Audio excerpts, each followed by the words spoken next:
The next speaker is Elizabeth Truss from Oxford West and Abingdon and President of the Oxford University Liberal Democrats. And would Norman Baker stand by, please? Elizabeth. Conference. Before addressing this amendment, I have a few words for the press, who seem to be taking a close interest in this debate.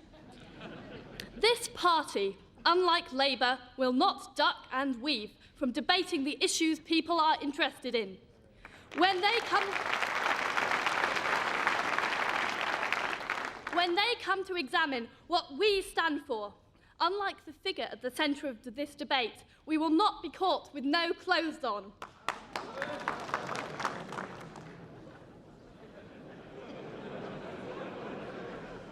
There are two main problems with this amendment conference. It does not give us a Dutch bicycling monarchy.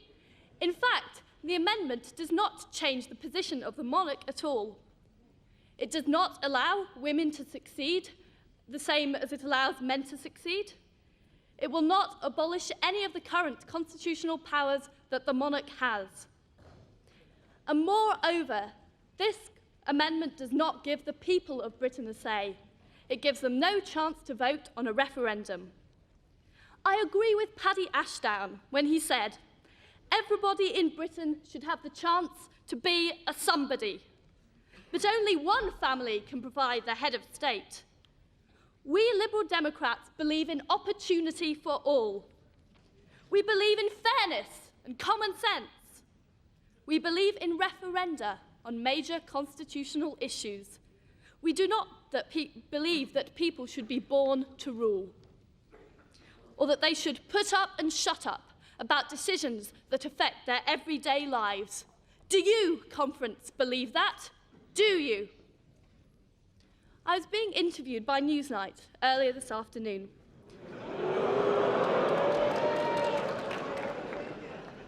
And we were filmed asking members of the public what they thought about the monarchy. We came across a group of 3 people.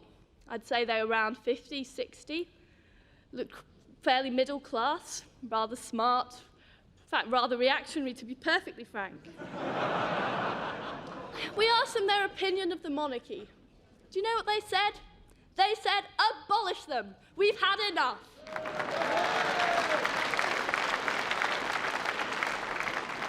But believe it or not, conference, they didn't say this once.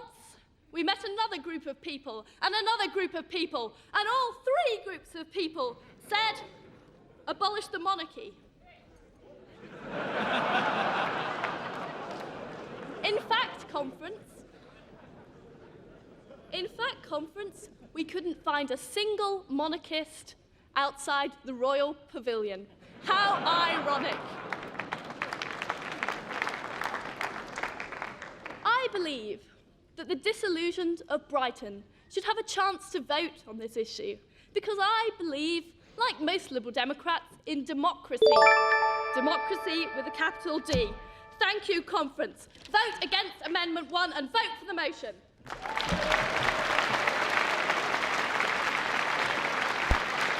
Hello, hello, hello, hello,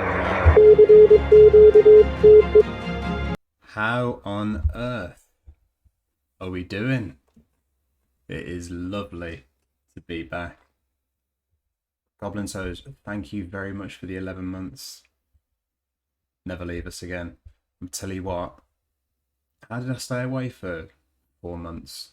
I'll never know. Lovely, lovely to see you all. Jim, EPM, oh my god, all the familiar faces. Ice Wagner, how you doing?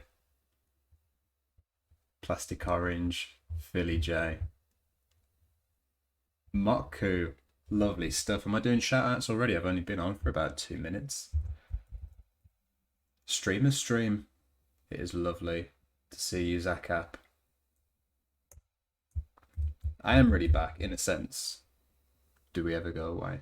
I don't know. I'm going to be a little rusty, obviously. But we have news, don't we?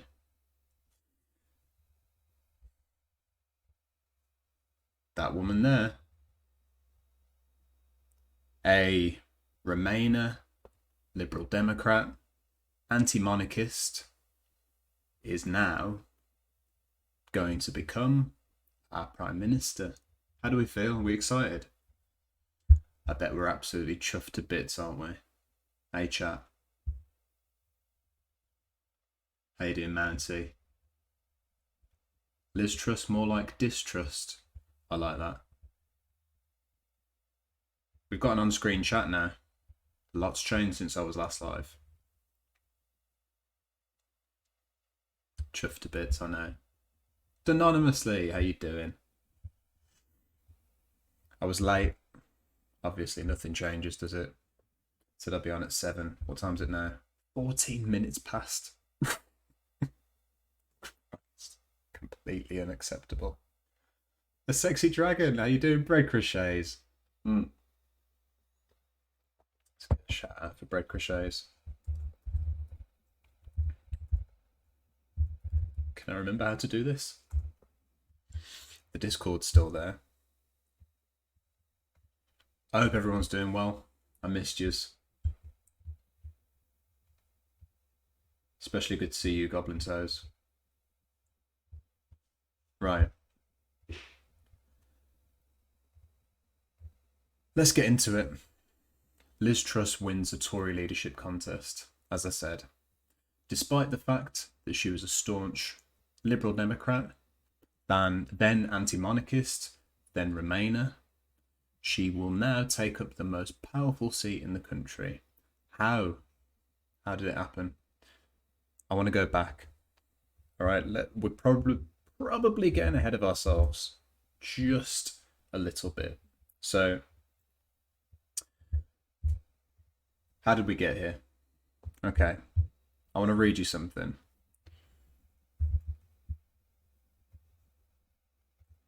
This is something that I wrote on the 15th of July 22nd. This was before even the first ever Tory debate.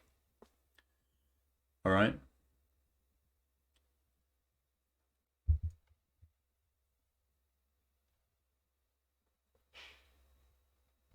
Is that Ramiro I can see there? How you doing, my friend? Have you been timed out by Posadabot? Ramiro is my in real life friend, chat. If that's the username I think it is, that would be a huge coincidence. Let's make sure that Ramiro's not banned. Don't want you to fall victim to Posadabot. Posadabot, friends, if you haven't met them, is a... Do you know what? It's been so long I can't even remember what it does. But any new account is going to get banned immediately by Posadabot.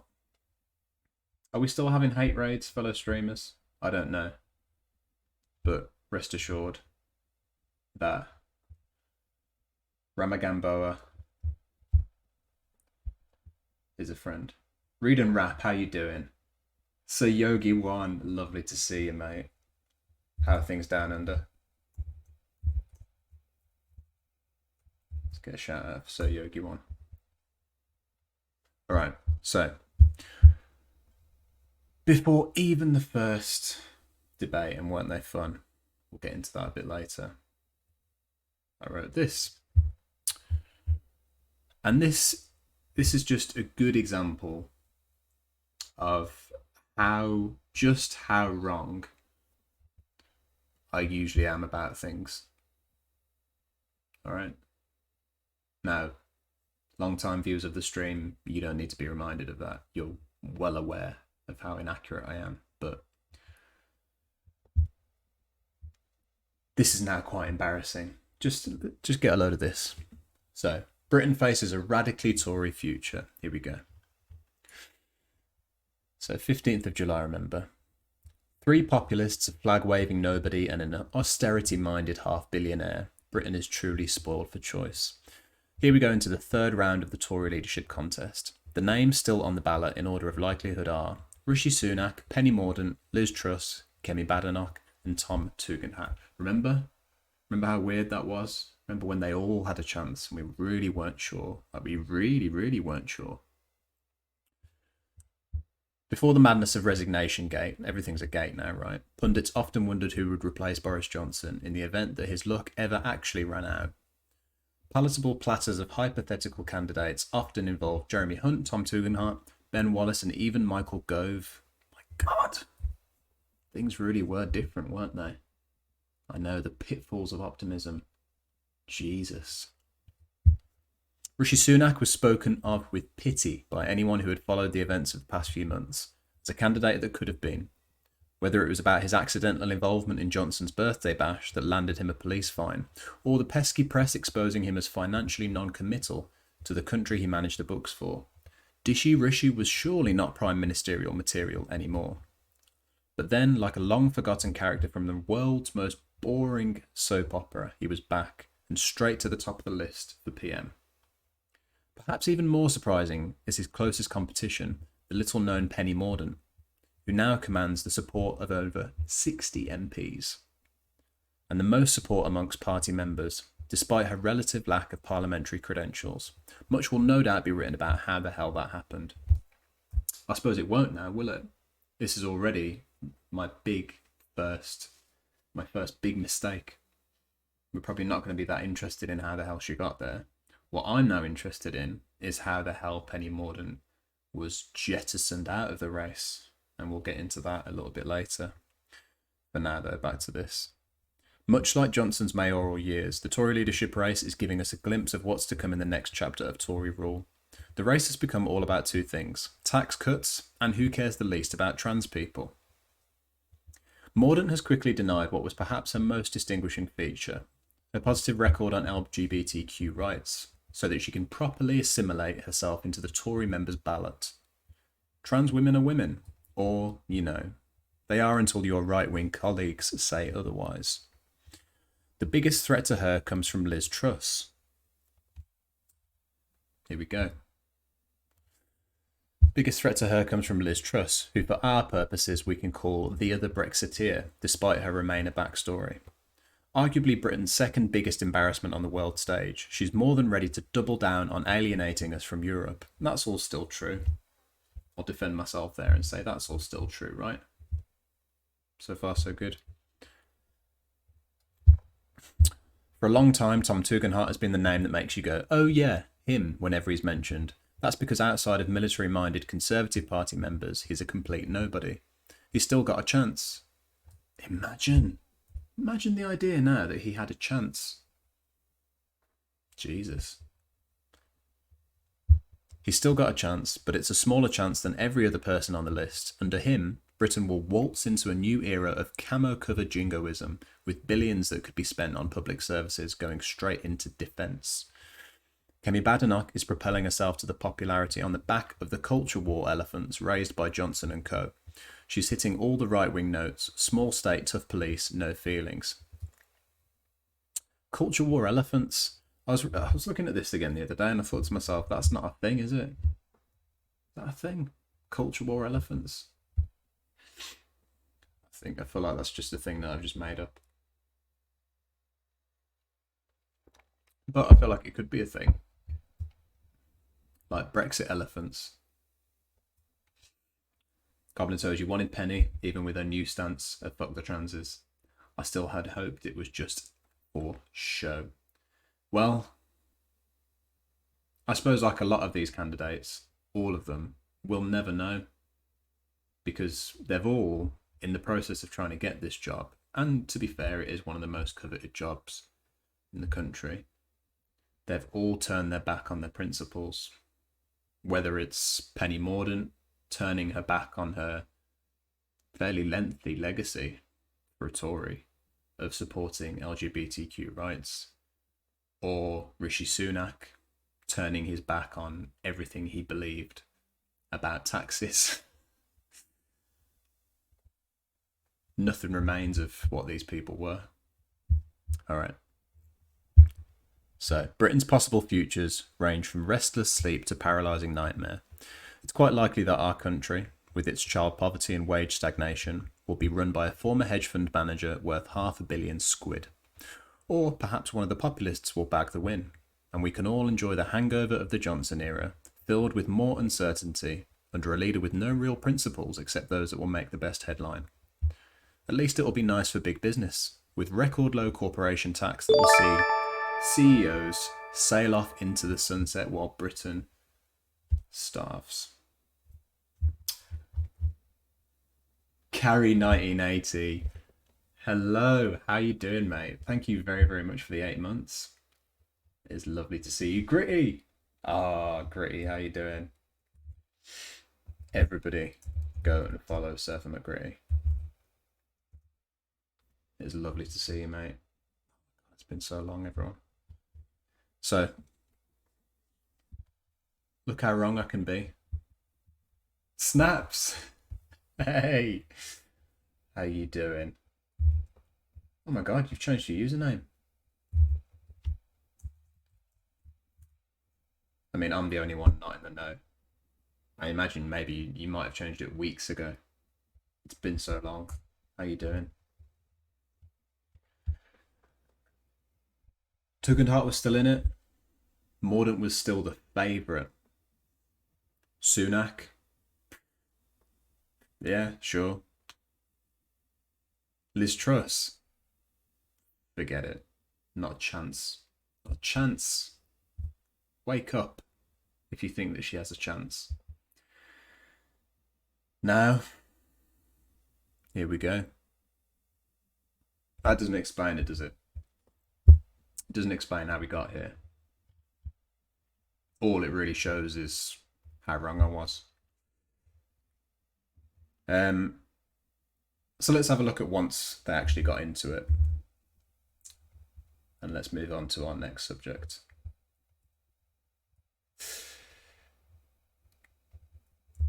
The hustings was a reminder that everything is wrestling. That's right. Everything.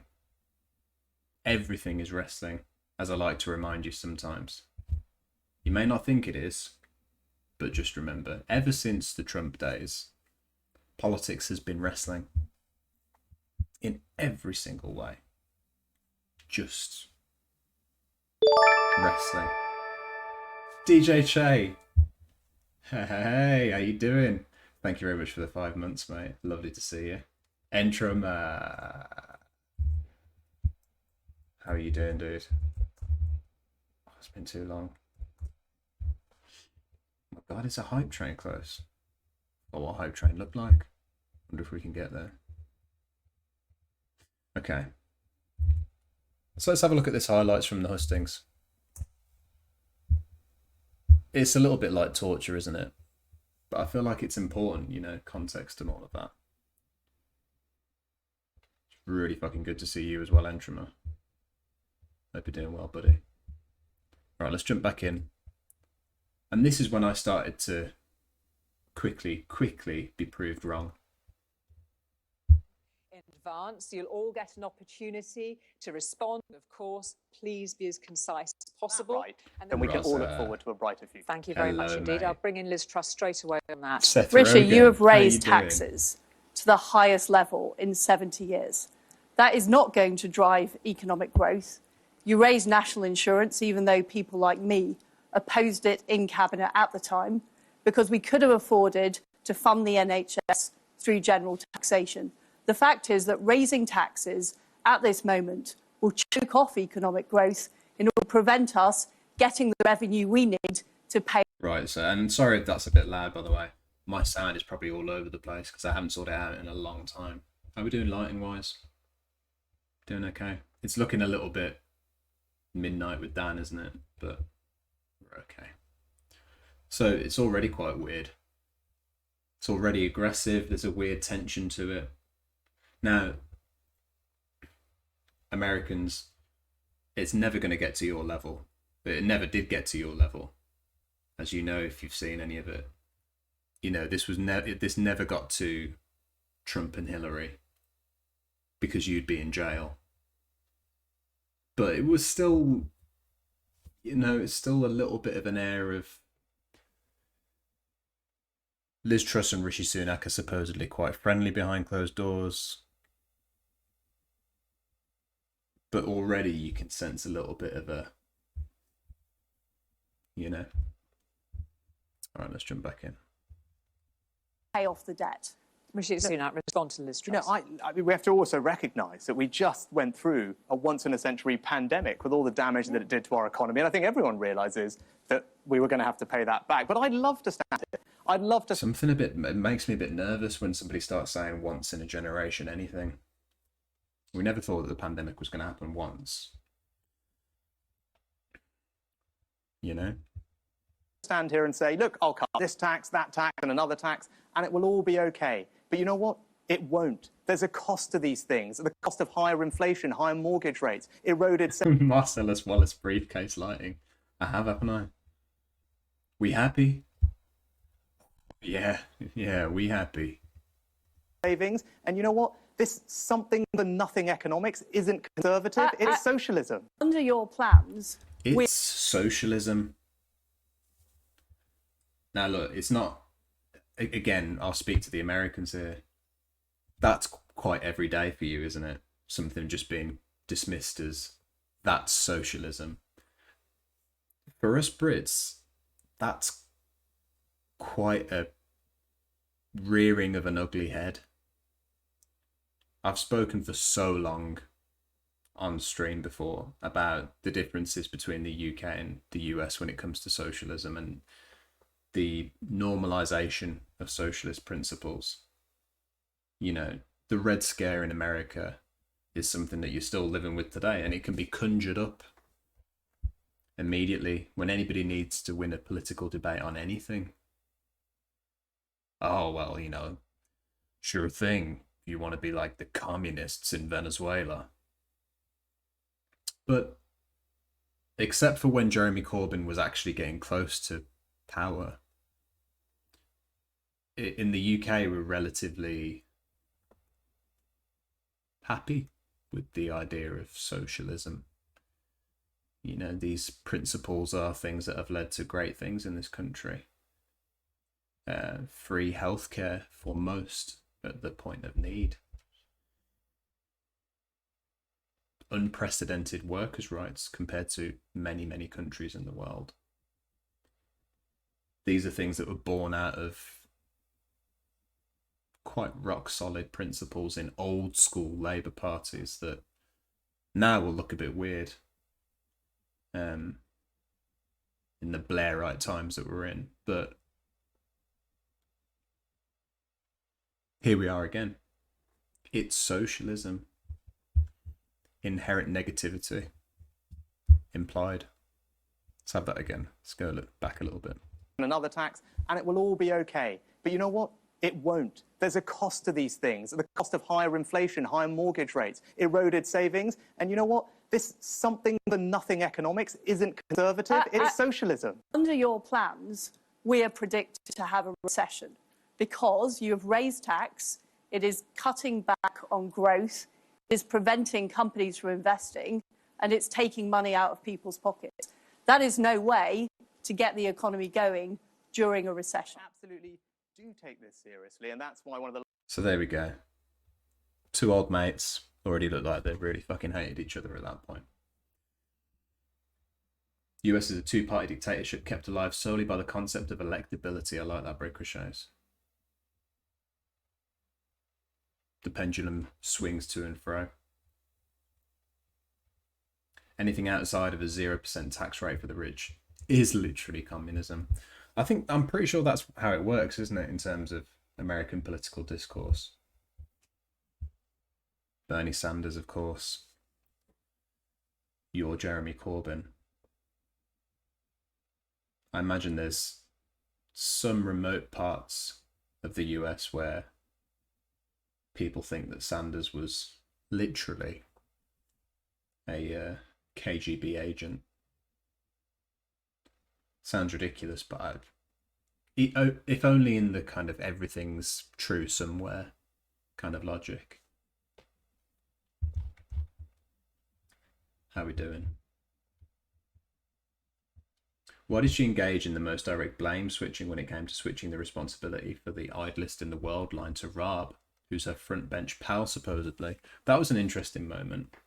What's their book called? Somebody remind me. Liz Truss, Dominic Raab, other familiar faces, wrote a book about Britain. The Art of the Dickhead, that's it. Thank you, Jim. And each chapter is anonymous, and I think my understanding is they promised each other never to reveal who wrote what. But Truss, when pushed a little bit during the hustings, immediately threw Dominic Raab under the bus for the comments about Brits being the biggest idlers in the world. What? Oh no, Dominic Raab wrote that bit. She didn't even hesitate. And maybe that was agreed. I don't know.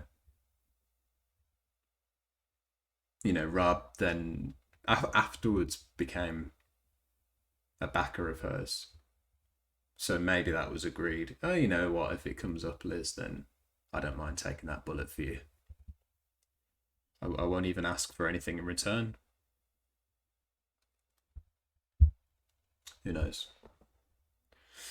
Donald Trump might actually believe he's a victim to the media and all Democrats are socialists. We know Liz Truss is just using that rhetoric. We know it's not what she thinks because of the leaked audio. Yeah, it's very true, Rosa. The disingenuousness of both actually is something that we know. I don't know who's watched. I imagine, Rosa, you were all over the Emily Maitness speech at the Edinburgh Festival. Edinburgh Media Festival, that is. A couple of weeks ago, where she told that anecdote about Donald Trump, who supposedly turned to a journalist, not her, somebody else, and said, on the subject of framing the media as fake news media and not even believable on anything, you know why I do it, don't you? It's because they won't believe a word that you say about me. And that reveals quite a dark side of the Trump persona. I always thought it was quite scary that he might be intelligent. And, you know, everyone has a certain amount of intelligence, don't they? But I always thought it was quite scary, the idea that he would be completely in control of what he was saying and doing. And that was a little bit of a peek behind the curtain. There is a logic at play in Trump's mind. You know why I do it, don't you? So that they won't believe a word that you say about me. I'm paraphrasing.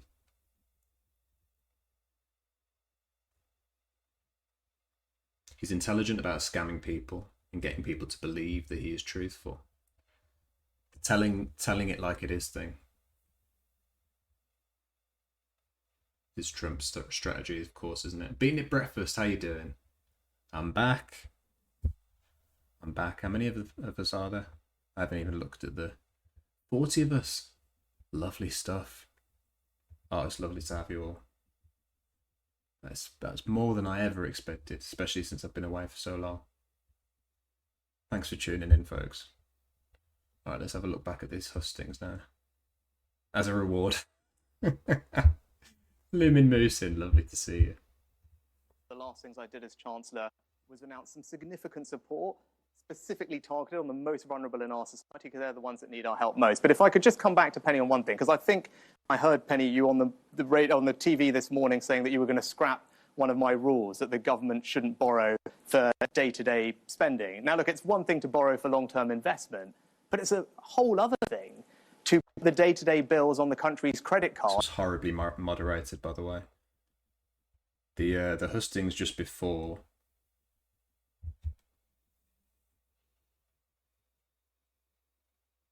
Krishnan Guru Murthy, brilliantly moderated. And, you know, say what you will about Sky News, Kay Burley's, the hustings that she hosted, fantastically moderated. This was the Rishi Sunak show. I don't think I heard him interrupted once. Not that it made a difference, of course. This still marks the moment when he started to get the floor wiped with him. And we know how that ends. It's not just wrong. Hello, Martagard. It's dangerous. And you know what? Even Jeremy Corbyn didn't suggest that we should go that far. Very Well, briefly. too many chancellors have had too many fiscal rules that they have then had to ditch because they haven't been able to meet them. I think you have to accept we are in an unprecedented situation. We are going to have to do more for people to help with the cost of living. Where we really need to concentrate is on growth. And under your tax trajectory, that is going to be much harder. Okay, But Penny, you're just generally proposing that we borrow to fund our day-to-day spending, putting those bills on a credit card. Literally, Jeremy Corbyn didn't think that that was the right approach. I'm just going to pause there. He's just talking about borrowing. Just borrowing. Countries do it all the time. He's making it sound like economic ruin. You're seriously talking about borrowing? Borrowing? Putting it on the credit card? Borrowing? Well, yeah. You know that very well. Your government's done it for years. Various economic catastrophes. He wished to serve, who here would be happy to have Boris Johnson in their cabinet? Please raise your hands.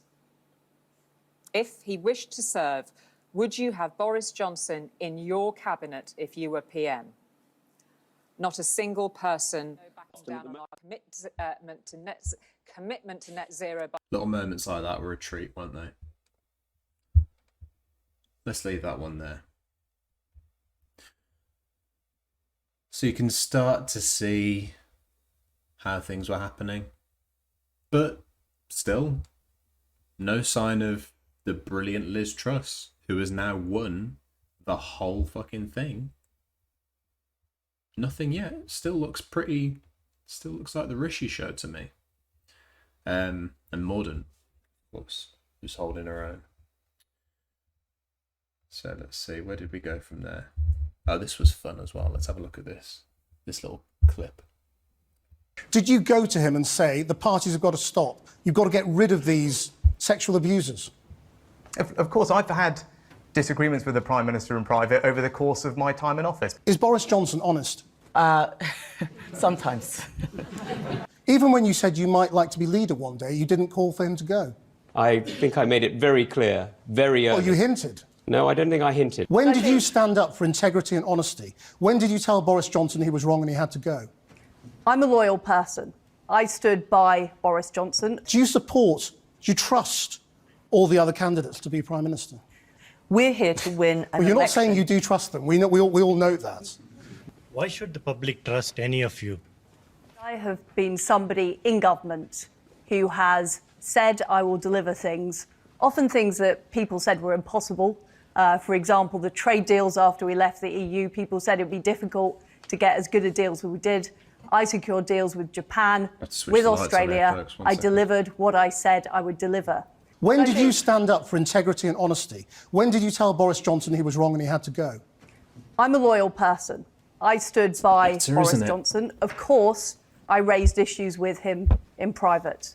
Tom Tugendhat, why should they trust you? Trust in politics has been collapsing. Trust in our party has been collapsing. Let's just bring it back to this very Bill Clinton level of distancing that Truss does here, where she almost seems to describe somebody that's trustworthy. The public trust any of you? I have been somebody in government who has said I will deliver things, often things that people said were impossible. Let's have that again. That's a weird one, isn't it? I have been somebody in government who has said I will deliver things, often things that people said were impossible. For example, I've been somebody in government who said that they will deliver things. All right, okay. So we're getting into it. But the roles are there. Truss can't get a word in edgeways. Mordaunt's, holding her own, but she's looking a little bit shaky. Sunak is stealing the show if only because of a lack of moderation.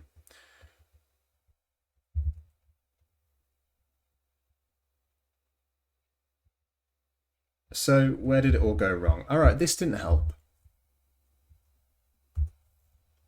Is there not something unsavory about the son of a successful middle-class migrants prepared to turn away asylum seekers with a valid claim? No, there is nothing wrong about that. And it's in fact because I am that person. Come here legally. Yes, it's because my family and millions like them were welcomed here legally. This country has a proud and compassionate. This country has a proud and compassionate history of taking people in. But it is right that that process is legally, that it's orderly, and that it is controlled. That's the type of system. But you're that I not going want to turn deliver. away even legal asylum seekers. Because there is a. It's always worth pointing out at this point that when you read about illegal immigration in the media, you're most often than not reading about somebody that's arrived on the shores of the UK through a perfectly legal process. We're slowly evolving to use language like undocumented and things like this, but the people that Rishi Sunak is implying into existence here are thousands of illegal immigrants. But, you know, through years of cooperation between the Tories and people like Nigel Farage and that ilk, we know that the enemy is migrants. And migration to the UK for asylum for any reason is perfectly legal under international law. So it's always worth pointing that out.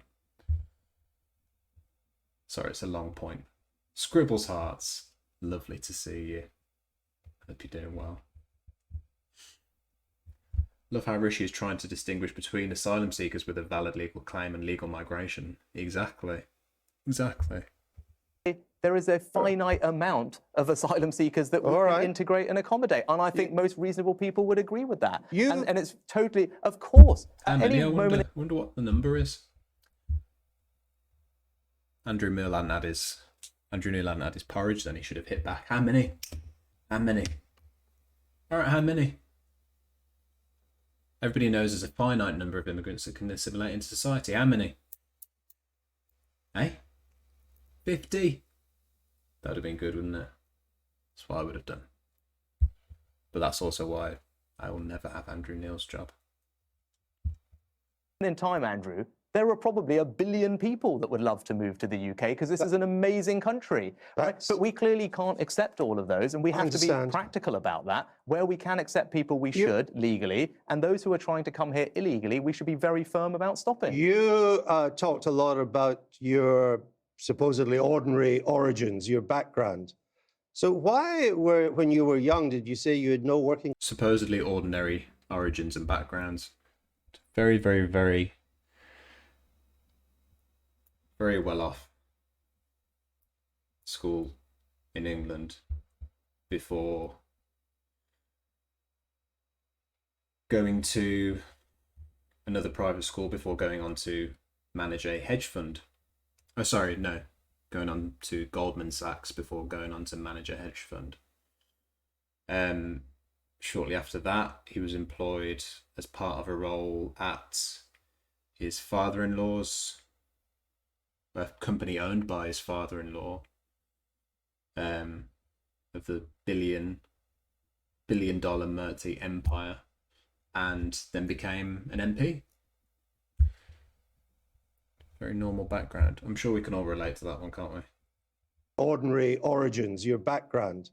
So why, when you were young, did you say you had no working class friends? I mean, Andrew, we all say silly things when we're students, but I've talked about my background. My family, as you said, were welcomed here as migrants. No, we know that. I feel I almost know them personally myself. I've heard so much about. So it was just wrong when you said that. You know, I'm glad. I grew up working in my mum's pharmacy. No, we know all that. And you don't grow up doing that unless you actually interact with lots of people. And I spent my time making sure that we served our community. And my parents worked incredibly hard to provide opportunities for me. And that's ultimately... Brilliant piece in the New Statesman about how far these candidates have to grasp back into history, how far they have to dig back into history to find something about themselves that's relatable. So, you know, some candidates have to go back as far as their grandparents who came to this country and made something of themselves, you know, with a penny in their pocket. There's just so little relatability in the modern day Conservative Party that they can't rely on themselves. You know, they have to use their families to try and relate to you or I. Otherwise, there's not a chance. Rishi Sunak on his own is just a hedge fund manager. So he has to conjure up all of these lovely stories. Why I want to be Prime Minister, Andrew, because this country allowed my family to provide a better opportunity and future for me. And as Prime Minister, I want to do the same thing for everybody. I just thought someone of their background is so humble as you is why they didn't have working class friends, but let's move on. So that put a dent in the Sunak ship. But, you know, I mean, at the end of the day, these are 200,000 Conservative, paid-up Conservative Party members. Do they really care about the fact that Rishi Sunak has no working class friends to the point of not voting for him to become Prime Minister? This is the party of Boris Johnson, David Cameron, and Theresa May, the Eton Club. What does it matter if he doesn't have any working class friends? So, you know, it may be a bit of a red herring, that one. So what really made the difference? Well, for my money, it all went wrong when Mordaunt had her progressive values interrogated by her rivals. We've got to go a little bit back in time again. Let's have a little read. So, October 2019, Jeremy Corbyn, John Barrowman and Penny Mordaunt share their pronouns in solidarity with the trans community. There's Owen Jones there with Jeremy Corbyn. Oh my God, what a simple a time. Jesus Christ. That was 2 years ago. 2 years ago, that picture. Seems like a different age. Can you believe it? My God.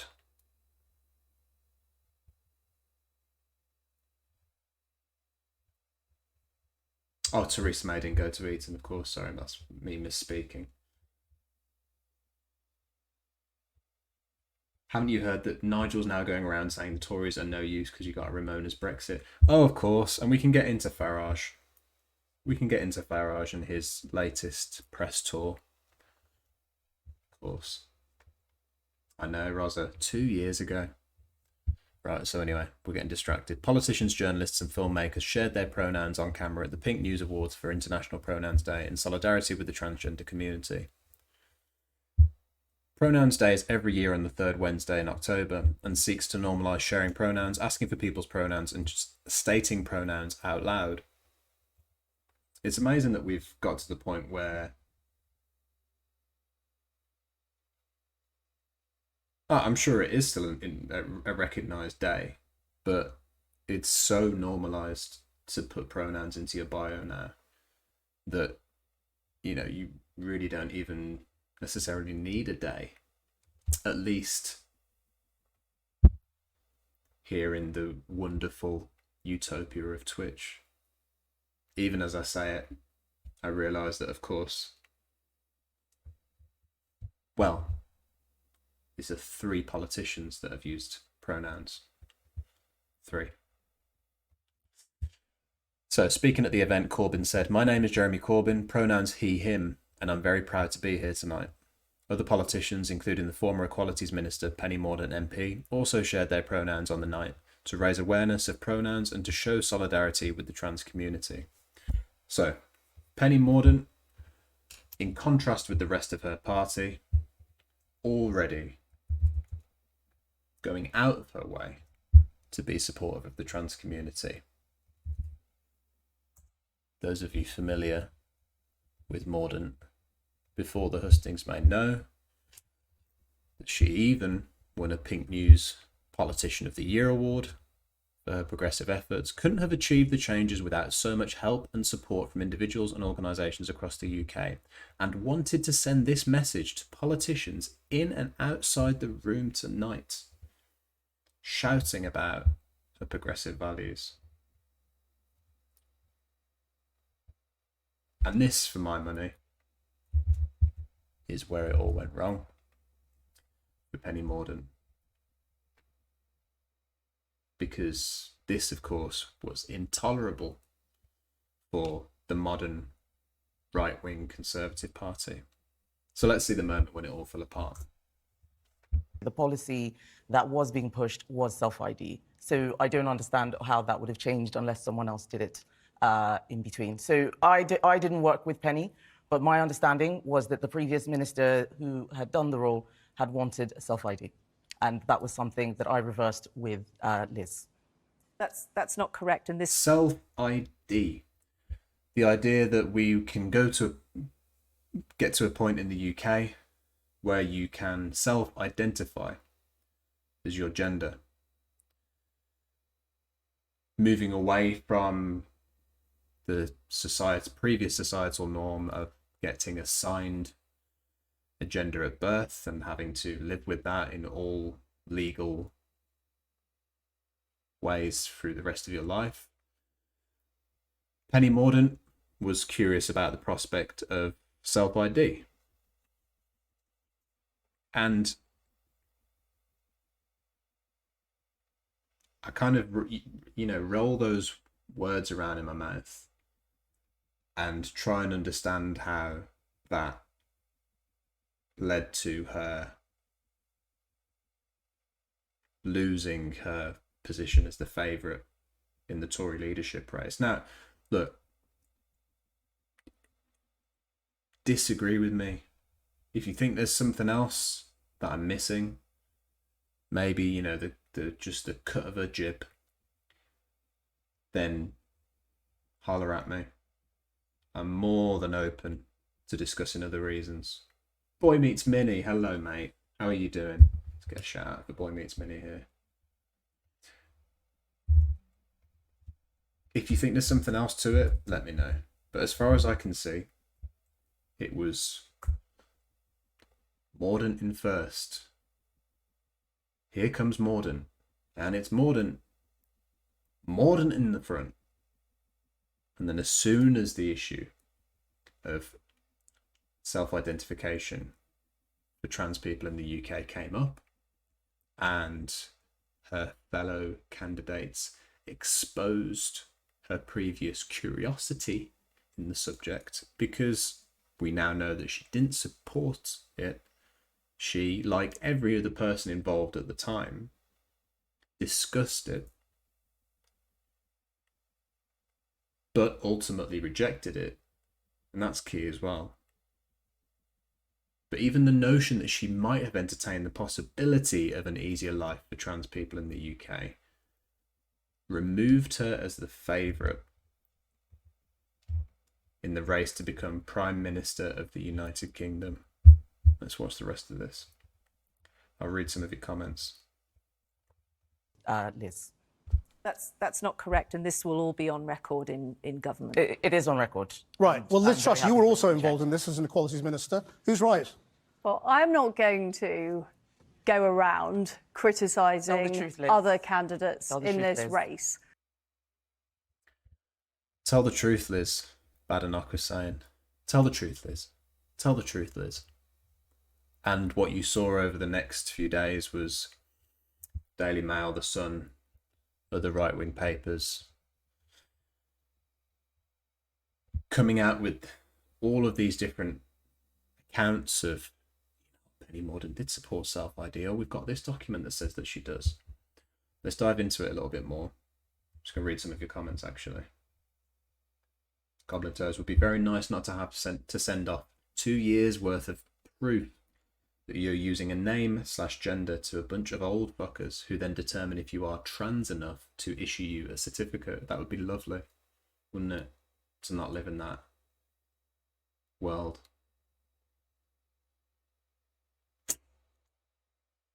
I just thank fuck that you are moving towards the end of it. Does it ever end? You know what I mean. The race seemed to take a very quick and cruel turn once the woke stuff came up. Yeah, and you know, the people are saying that this will be the biggest topic of the next election. God, imagine. The last election, of course, being fought over Brexit.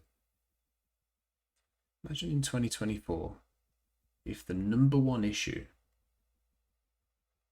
that Labour and the Tories fight over, and Lib Dems, of course, is culture war stuff.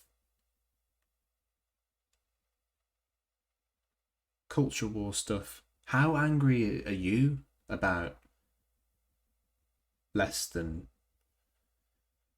0.5% of the population and the fact that they want to live their lives a certain way that has no bearing on yours? I don't know. How angry are you? Let's measure each other in our bigotry. The bigot off. The great British bigot off. But that's what people are saying. And you can already see it. You know, if the leadership hustings are a preview of what to expect in the general election, and you know, it doesn't really work like that, does it, of course? If they are, then this is it. Gluttonous Machina. Refuse to humour the guy that identifies as dragon, though. Don't know that one. How long is Liz going to be PM? Well, that's the question. Some people are saying a hot minute. Some people... Whoa! What have we got? Boy Meets Mini! Oh my god. Mate. Gifting 4 subs. You've gifted 35 subs in this stream, mate. That is very, very generous of you. Holy shit, are we back to two alerts again? We're on 2 alerts again. Yes, double alert. Thank you very much, Boy Meets Mini. I really appreciate that. You've gifted to Sundry Clown Car, Rosa, Zakap, and Siderat for now. Lovely stuff. That was 3 alerts. How many alerts we getting? I sorted this out, didn't I, just before my last stream. And now we're back.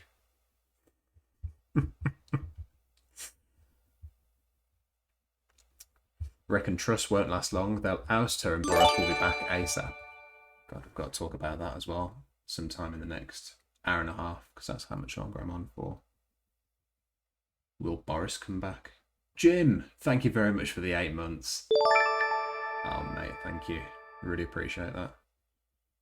Also, special thanks to everybody who, despite me not being here for the last few months, has been subscribing. I couldn't believe it when I saw that there were still people subscribing.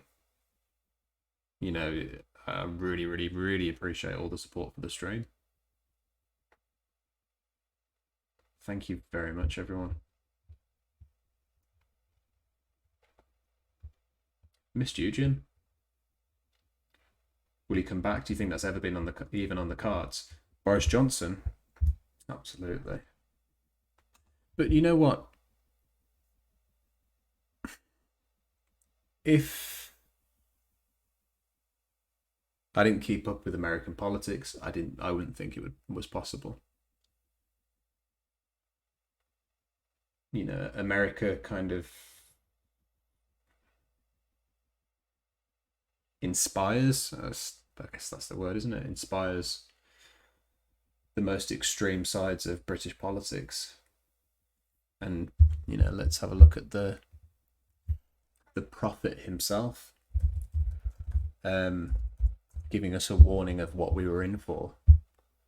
Not that anybody really paid attention. Really good man is going to be the Prime Minister of the UK now, Boris Johnson. Good man. He's tough and he's smart. They're saying Britain Trump. They call him Britain Trump, and people are saying that's a good thing. That they like me over there. That's what they wanted. Britain Trump. You know, and Johnson was... You can... I don't think it's going too far to say that he was an admirer of Trump, in the sense that he emulated so much of him. look at his final speeches to the country. He's used the words the deep state when looking for reasons why he's been ousted. Johnson. Deep state. Just borrowing these far-right ideas. So yeah, I don't think it's at all fanciful to think that Boris Johnson might slip away to the sidelines, take little pot shots at Truss and Starmer, of course, over the next 2 years. And then Truss loses the election in 2 years, in just 1.5 years' time, say. They suddenly need a new candidate, and Johnson strides back in and takes control. And this is, of course, why it's so important to make sure that this inquiry survives. Just like it's important to make sure that the inquiry into Trump actually does something. Because we need something to help us remember. You know, we need to find that evidence, which is everywhere. But the inquiry needs to find that Boris Johnson misled Parliament. It needs to be official. Because then, when he tries to come back in 2 years' time, he's officially a liar, not just somebody that people on the left hated, you know. It's not just us petty lefties. It's an actual liar on the record. So,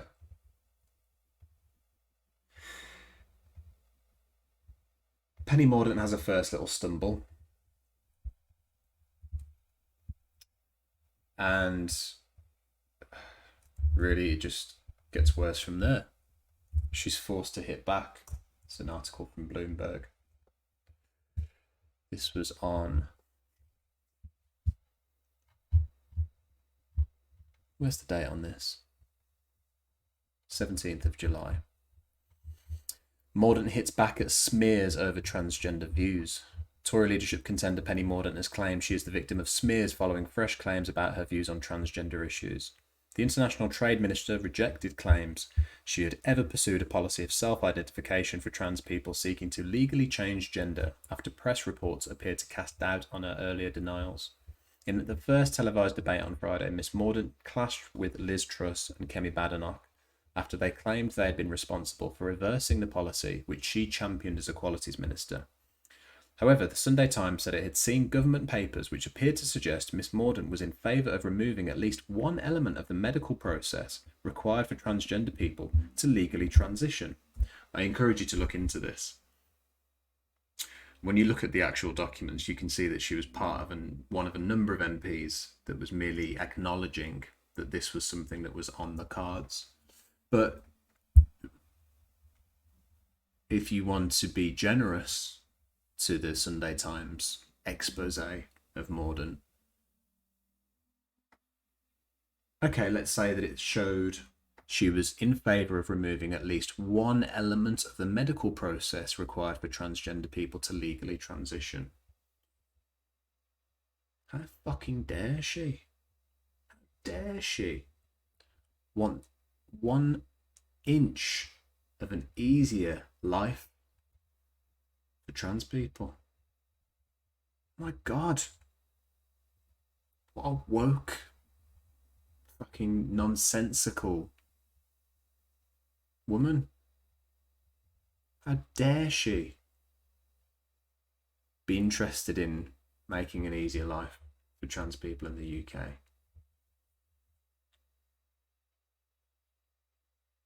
The sheer amount of focus on this story is worrying just as an ally. I can't imagine the fear that's been put into you as a trans person watching the Tory leadership contest. This, I don't use it for any other topic, but witch hunt to find out who's the most supportive of trans rights in the Tory party. Did you support them? Did you support them? How fucking dare you? You can't run this country if you want to make an easier life for trans people. No.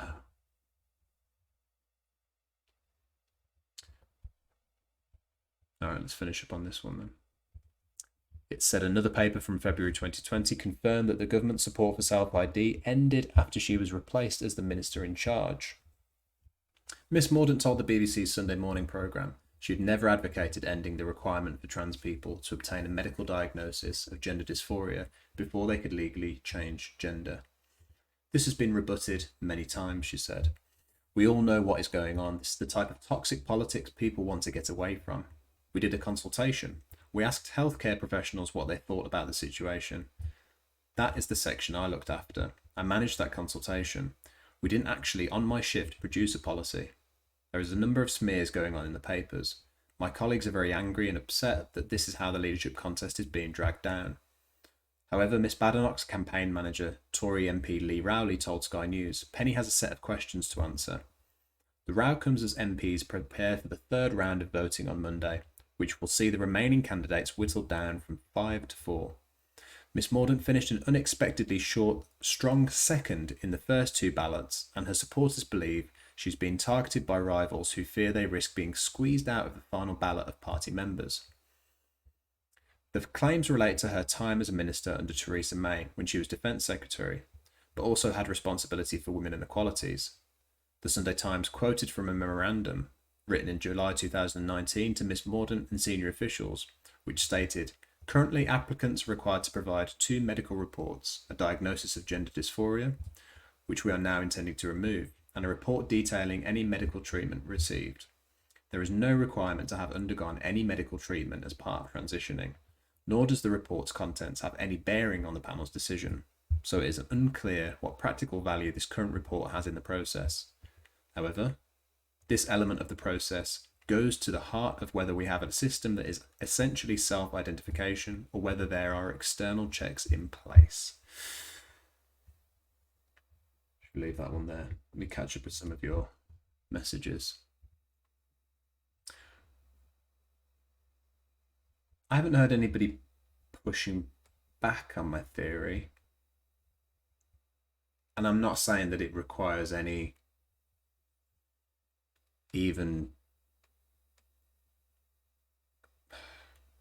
investigation really to spot this pattern. May not be the reason why she lost the contest. Personally, I think it is. But I'm just looking at what is clearly out there.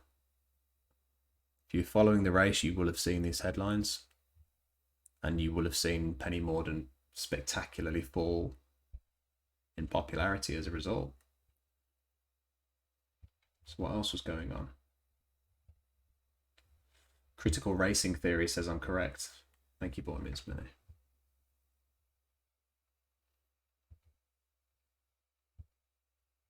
I'm seeing a lot of Tories in capital letters.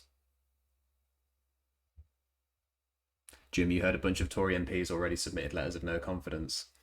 That would be a thoroughly entertaining start to this all, wouldn't it?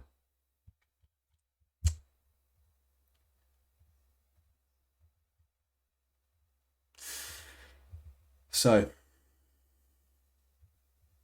that was that. And you ready? Here we have it. Let's go back to where we started.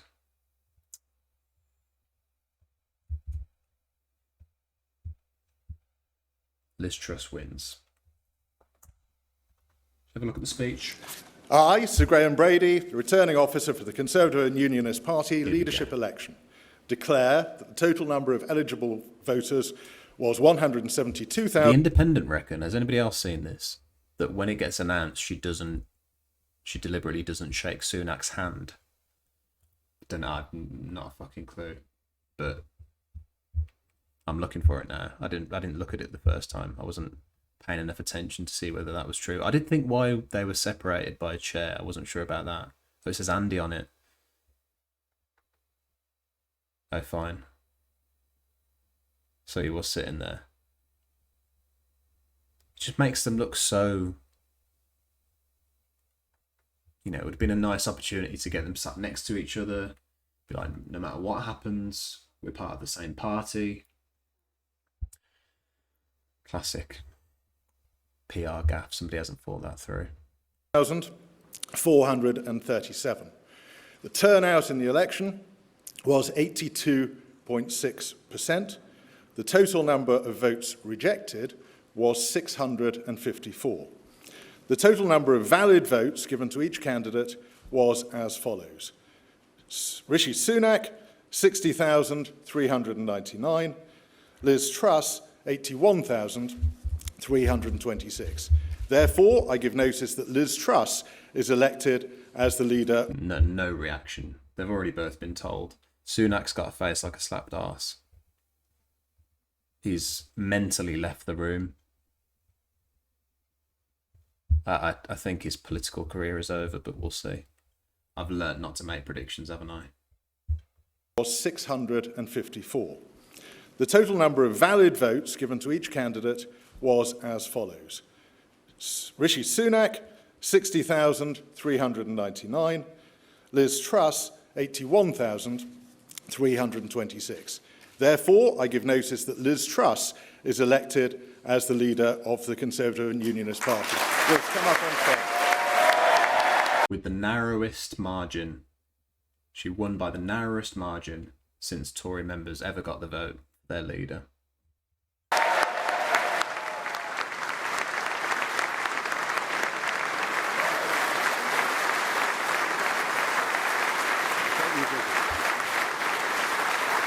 Six different leaders elected this way. She's got the narrowest margin of them all.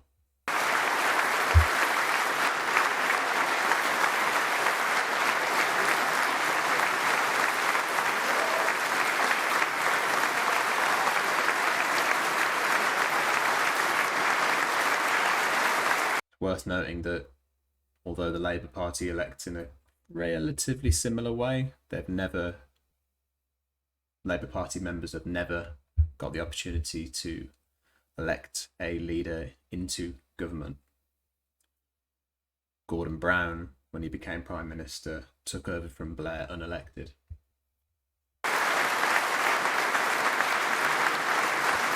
Should I say unopposed?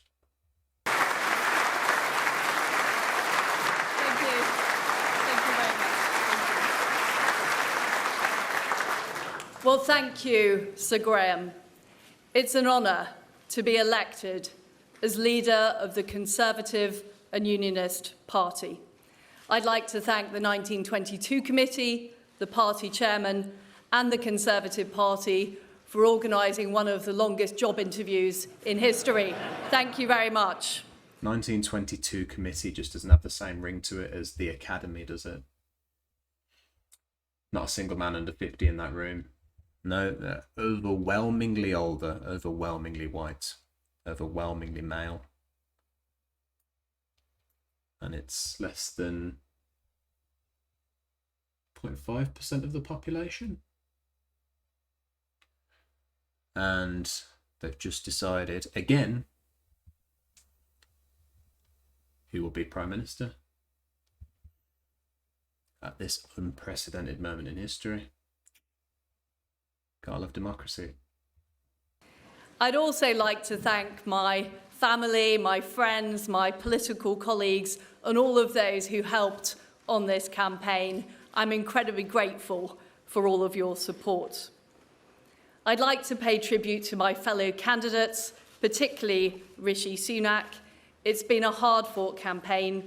I think we have shown the depth and breadth of talent in our Conservative Party.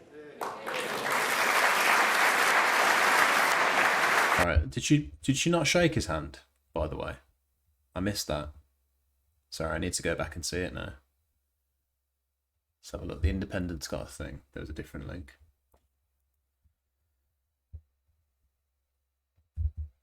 You know me, I like the bits of gossip. Politics is fine, but the drama,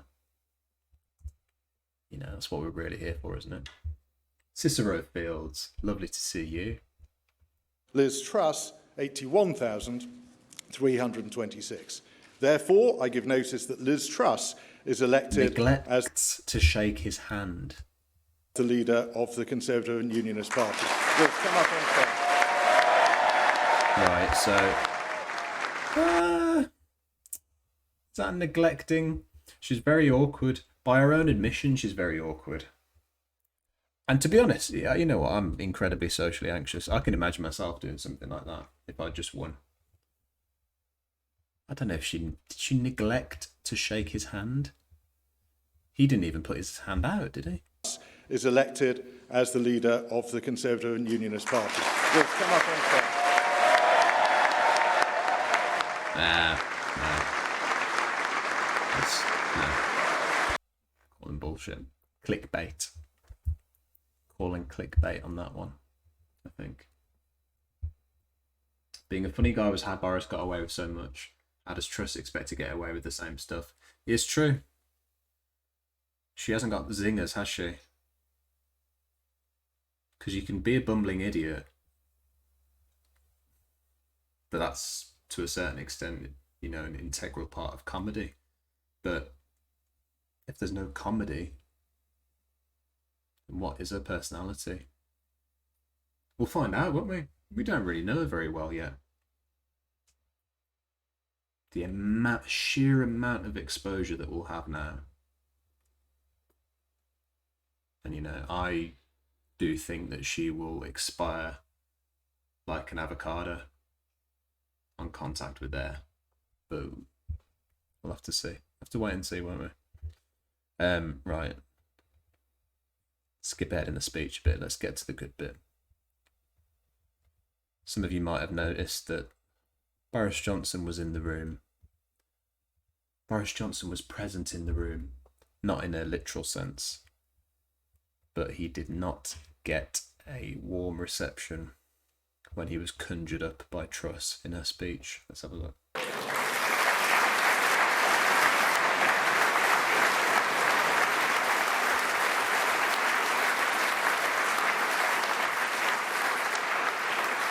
And I also want to thank our outgoing leader, my friend, Boris Johnson.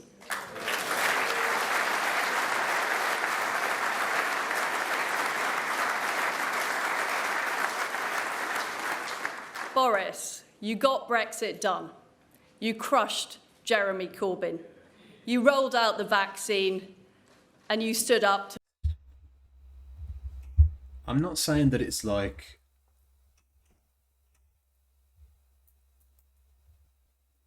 the bits where you see behind the curtain of the Empire in Star Wars, but little here when she says that she crushed Jeremy Corbyn. Here. Just go back to that. I'm exaggerating. Or am I? Let's just hear that again. I'm going to turn up the volume on here for you.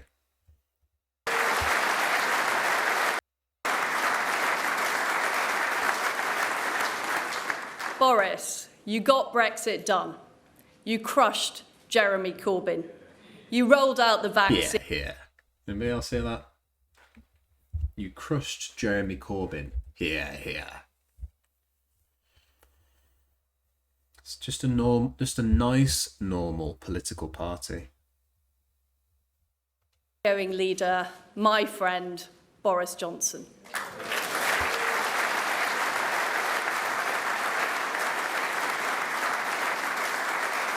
My friend. Boris, you got Brexit done. You crushed Jeremy Corbyn. If she was really friends with him, she would call him Al, because that's what Boris Johnson's friends call him, Al. His friends don't call him Boris, they call him Al because that's his name. You rolled out the vaccine and you stood up to Vladimir Putin. You were admired from Kiev to Carlisle. There it is. What's that, 3 seconds? Somebody time it. Particularly awkward start to things. But you know what? If you want to dedicate so much of your fucking speech to this incredibly divisive, outgoing PM, then you deserve it. Let's have it again. Vladimir Putin, you were admired from Kiev to Carlisle.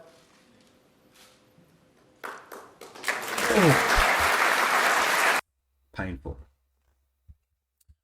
Painful. And look, part of her strength, I do think when I was watching her, is when she started to admit that she was awkward and, you know, she kind of started to get into her own little rhythm of being a socially awkward woman. But, my God, she needs to get a little bit of something going. It's a painful amount of awkwardness. And, you know, Starmer is no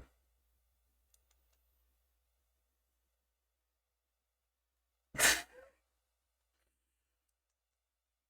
can only think of shit comedians. Starmer is no great orator, but he can do a pretty good speech. Anyway, let's finish off. Starmer is now Charmer. It's right there. Nice. Chameleon, how you doing? Socially awkward, and I'd say that socially awkward and poor public speaking are not what you want in a PM.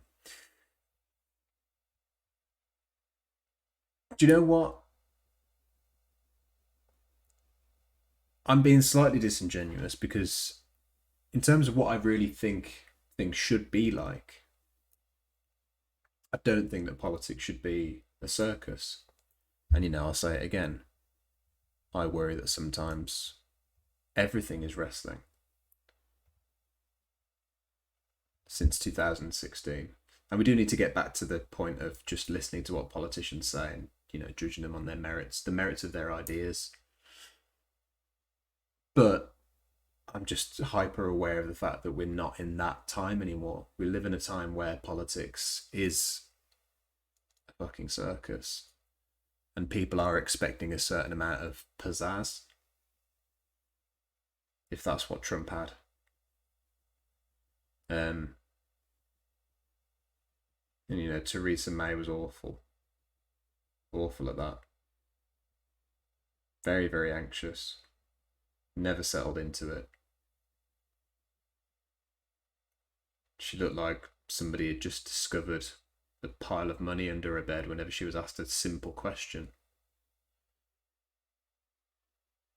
What's the naughtiest thing you've ever done? Well. And, you know, Truss isn't much different. And she's got to find it. She's got to dig deep down inside of her and find it, because that's where we are. Right, let's finish up. To lead our great Conservative Party, the greatest political party on earth.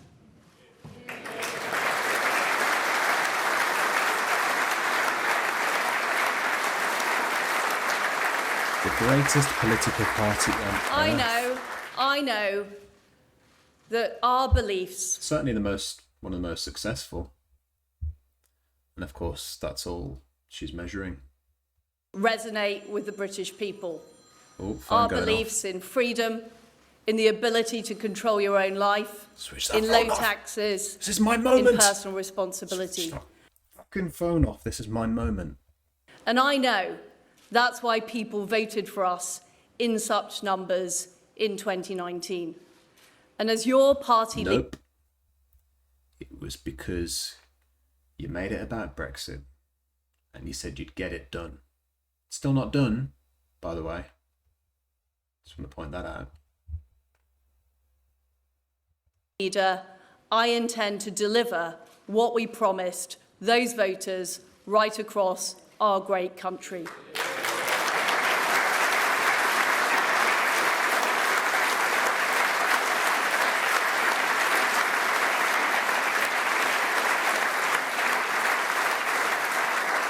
During this leadership campaign, I campaigned as a Conservative and I will govern as a Conservative.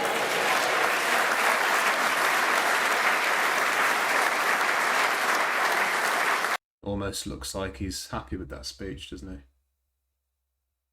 He's trying to picture himself in Truss's cabinet. Do you reckon he'll do it? What do you reckon? I think it's either one or the other now for him. I think either he completely disappears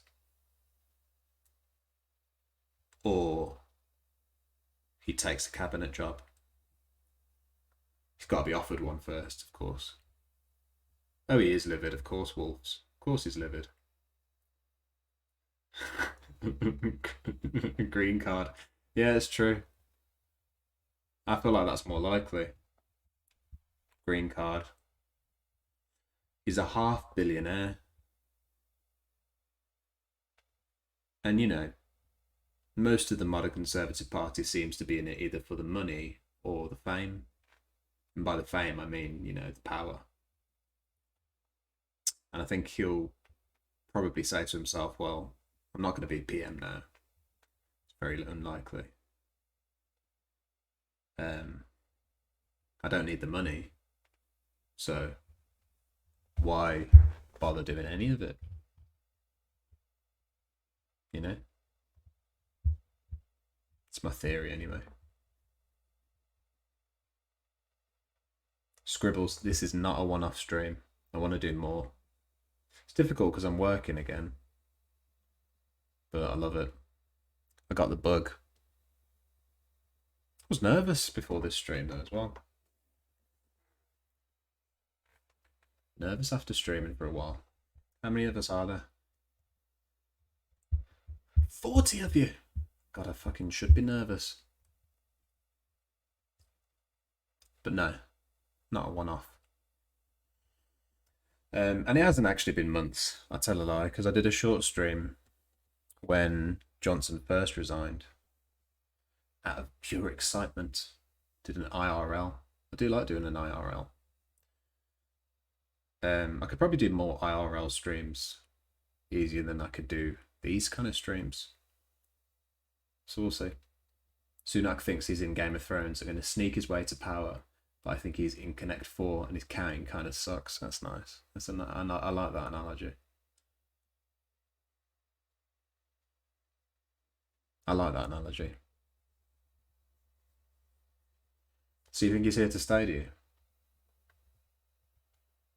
He doesn't need the money, but like all multimillionaires, he wants all the money. That's true.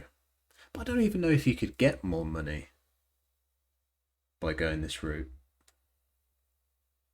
Oh, don't get me wrong, you get a lot of money, don't you?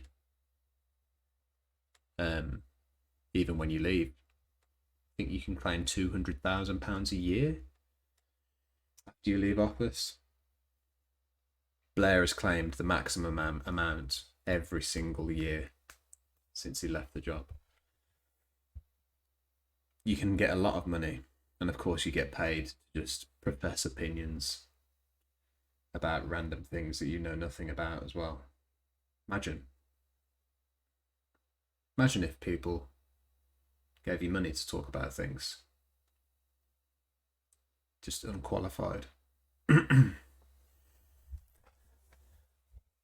It looks like I haven't been away. Oh, cheers, Goblin Toes.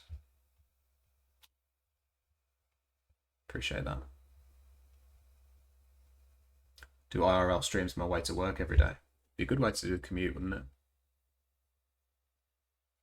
You don't want to see me on my commute. I'm a typical Londoner. Just angry. You don't want to be. There's nothing to be angry about. So really, what are you angry about? At least you have a job. But just find myself just. I mean, I've always said I'm like a dog. So I absorb the emotions of people around me. And I think being in London, it just heightens just my stress levels, just for no reason at all, just looking at other people being stressed.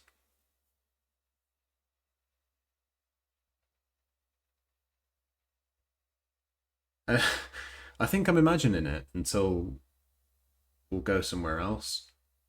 We'll go and visit my parents in Wales. You know, Manchester, anywhere. And people aren't, you know, there all the time just for no reason. They're really not. Massive tangent, but yeah, London's got some things to sort out. Right, come on, let's get back on track. Got less than an hour. And in case you think I'm being lazy, although I don't believe in that word, it's because I'm up at 5 o'clock in the morning. So before you start accusing me of running off, just so I can twiddle my thumbs and play Connect 4. Why am I saying that? Oh, it's because of you talking about Connect 4, Goblin Toes. Scribbles, you're very much like this. Come to the conclusion that maybe what you're feeling is your own trauma. Trauma? Yeah, there's some trauma thing, isn't there, of course. I don't think we're as aware of our own trauma, just everyday kind of logging ourselves trauma, you know, just pounding ourselves every morning to do things. But we can do a different stream on that, can't we? No, we can get deep on this stream. I feel like if there was something that made these streams different from a lot of other streams, especially in Twitch politics, it's that we would go on these massive fucking tangents, wouldn't we, about very, very unexpected subjects. Of course, it never got quite as emotional as the actual politics itself, but there's a 5 in the morning. I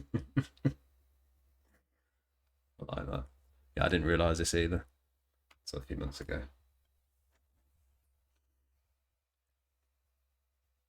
More in real life streams so you can stream snipe me, but for real.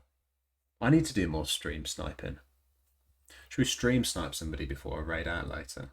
I'm really fucking looking forward to raiding somebody. That's like, sometimes,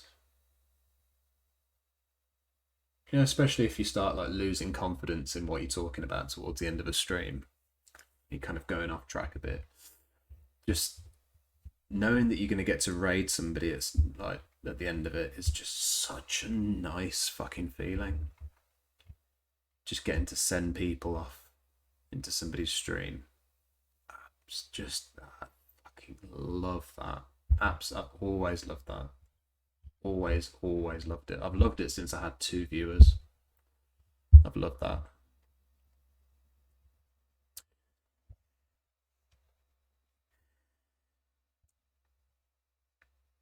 I know what you mean, Scribbles.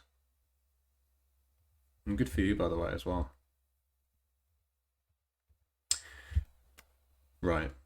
So where are we now? She's won. Tomorrow, she'll be sworn in. And that'll be that. And it's going to be rough.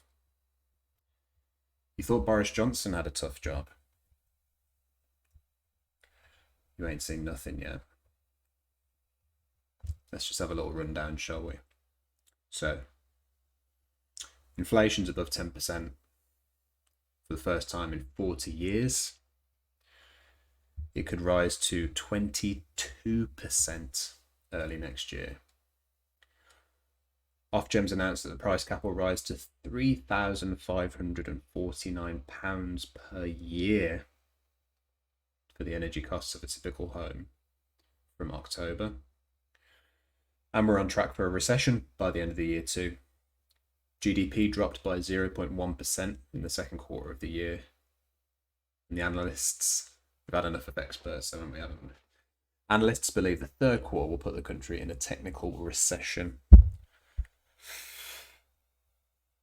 And then today, pound dropped to its lowest level against the US dollar since 1985. And that is before we even talk about Ukraine. Let's have a look at this Reuters article, just to get a sense of how Truss is going to deal with the huge geopolitical event that is, after all, causing a lot of these problems. So, Britain's new PM Truss draws scathing reaction from Moscow. Cheers, Cat Pig. Good to see you as always. Russian politicians and media lined up on Monday to heap scorn on Britain's next PM, Liz Truss, predicting her ascent to power would do nothing to improve dire relations. Within hours of her victory in a contest to lead the ruling Conservative Party, Truss was subjected to unflattering comparisons with her role model, Margaret Thatcher, and warnings that she would struggle to cope with a looming energy crisis. Nationalist lawmaker Leonard Slutsky said she would probably have to tell Britons to turn out the lights as energy bills soar. It is not Russia and its president who are to blame here, but the thoughtless sanctions policy of Downing Street, he wrote on Telegram. Konstantin Kosachev, a member of the upper house of Parliament, said Truss was trying to take on Thatcher's Iron Lady mantle, but it was not yet noticeable that the new PM has enough iron arguments for the population. We're just getting started.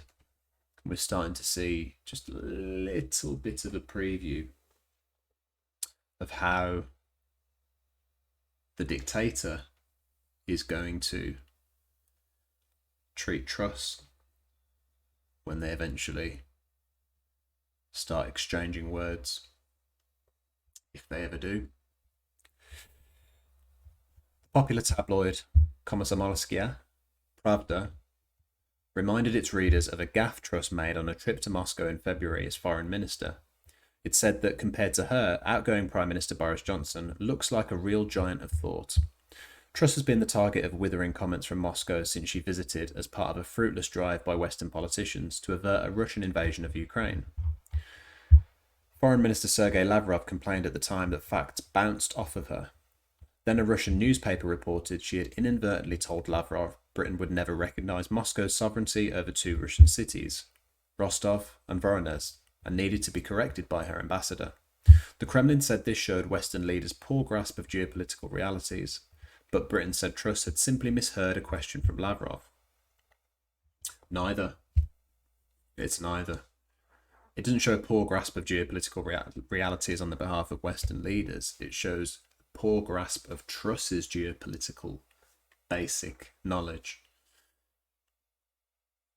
Former Ukrainian Prime Minister would go on to tell her in not these words, but basically, shut up and keep out of it.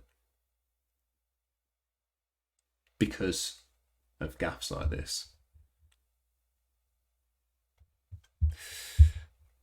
Gift to the Kremlin. Tatiana Stavnovia, founder of the political analysis firm Arpolitik, said the incident had helped to shape Russia's attitude.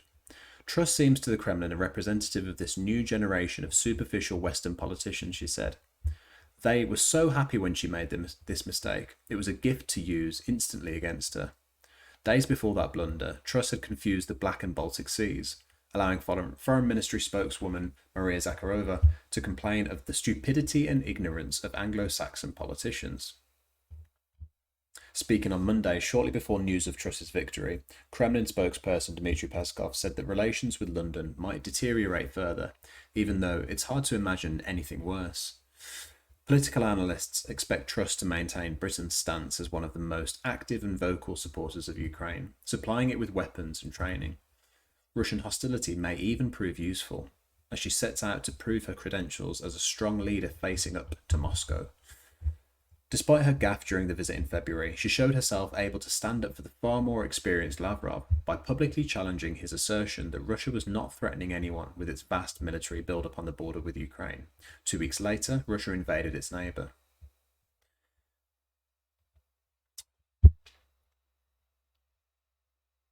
It's quite interesting to hear Dmitry Peskov talking about how relations between Russia and the UK could never be worse. Because, of course, even a year ago, they'd never been better. The Conservatives are the party of Russian money in the UK. We've looked at various things to remind ourselves of this, but let's look at this one today. Why Britain's Tories are addicted to Russian money. So this was March 2022. The early days of Russia's invasion of Ukraine. For years, Britain's Conservatives have promised to rid the country of dirty Russian money, but their own politics kept tripping them up. With Russian troops now unleashing terror on Ukraine, the UK government is under pressure to show the world Londongrad is no longer a cosy place for dodgy billionaires to launder their money and their reputations via lavish properties and expensive schools for their children. But while Boris Johnson's administration is keen to explain they have imposed sanctions against individuals and companies connected to Vladimir Putin and accelerated the economic crime bill, intended to target money laundering, some within his own party worry the government has left it too late. Previous stop-start attempts to grasp the problem were hindered, insiders say, by commitment to an economy in which money could wash through unchecked, a stance that suited both the party's ideology and the need to buoy the British economy. A key sticking point, one former Number 10 Downing Street advisor explained, is this kind of Tory orthodoxy, which is also a Treasury orthodoxy, that the economy needs to be completely open.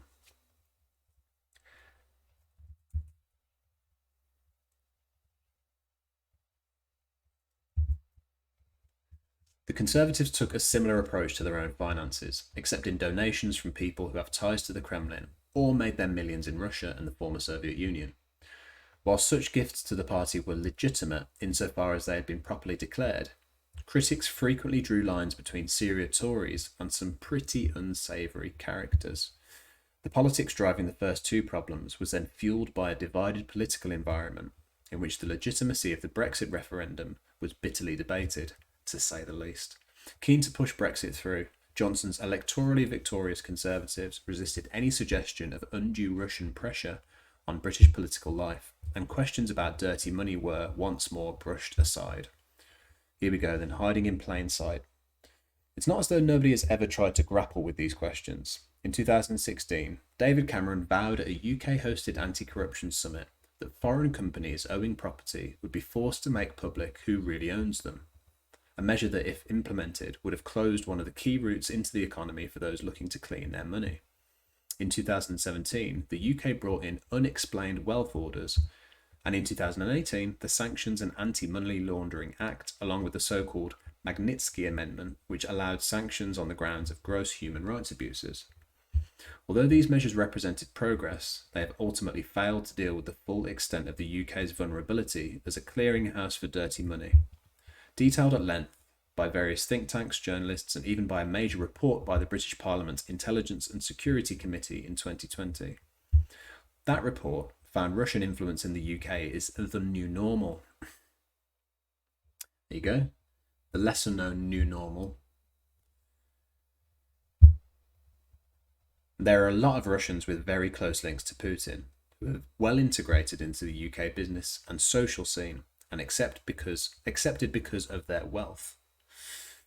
This level of integration, the report added, means that any measures now being taken by the government are not preventative, but rather constitute damage limitation. Publication of the report itself was repeatedly stymied and was, in the end, met with something of a shrug by the government, as ministers underlined their commitment to tackling illicit money, while brushing off the suggestion of Russian actors playing a role in Brexit. Also, the fact that Boris Johnson was paid thousands of pounds to take part in a celebrity tennis match with a Russian oligarch's wife didn't really help matters. The legislation now being paraded as the solution, the Economic Crime Bill, has languished for some time. When a minister recently quit over the government's record on tackling fraud, he went on to claim his former colleagues wanted to delay the bill for at least another year. Transparency International has identified a number of weak points in the government's plan, including an 18-month lead-in time, inadequate penalties for those who break the rules, and the absence of an accurate record of who holds what assets. It's almost like they don't really want the public to know how easy they made it for Russians to bury money in the country, or punish them for doing so. The raft of sanctions introduced since the invasion of Ukraine has also got off to an uncertain start, trickling out in a process that the Times reported could take months. And, to be fair, this is a process that has now come a long way. But, as Politico points out, it took a minute. Downing Street has stressed the need to meet all the proper legal requirements for what it describes as an unprecedented package of measures. A Number 10 spokesman said last week that we're doing everything we can to crack down on illicit money, and we shouldn't just focus on individuals, but what panel places most pressure on the Putin regime. Just another highlight of all this. At the time, of course, then Chancellor Rishi Sunak was telling businesses that nobody should do any business with Russia anymore. Bad Russia. Don't you dare do business with them. Meanwhile, the aforementioned company of his father-in-law was doing plenty of business with Russia, and his wife had recently taken out millions from one such branch of the business, all the while telling the UK to stay away. Don't do business with Russia. Two former cabinet ministers who have criticised the government on other issues said a gradual ratchet of sanctions was the right approach. Many Conservatives, even those who want to see reform, complain that the whole debate around donations takes place in an atmosphere of hysteria. They defend the need for the party to attract donations, contend that their political impact has been wildly exaggerated, and point out that it is not only a Tory issue. Others attribute the lack of action over the 2020 Russia report to, at least in part, what it had to say about Brexit. Dominic Grieve, former chairman of the Intelligence and Security Committee, said there was an embarrassment that the outcome might have been influenced by hostile actors, which fed into an unwillingness to look too closely at it. There's something incredibly childish, isn't there, about not doing things that affect millions of people around the world because out of embarrassment. You don't do a song in karaoke out of embarrassment. You know, you might keep your birthday secret at the office out of embarrassment. You don't let oligarchs waging war in Europe bury millions in your country out of embarrassment. Cat pig, not childish, just corrupt. If they allowed a real investigation, they'd be exposed. It's true. Ice Wagner, you're patiently waiting for the next month when Truss decides to drape herself in the Russian flag and eat some borscht with Putin. Borscht. Good.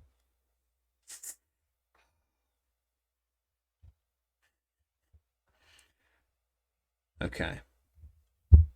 So, Number 10 Downing Street and the Conservative Party did not respond to a request for comment. It's a surprise.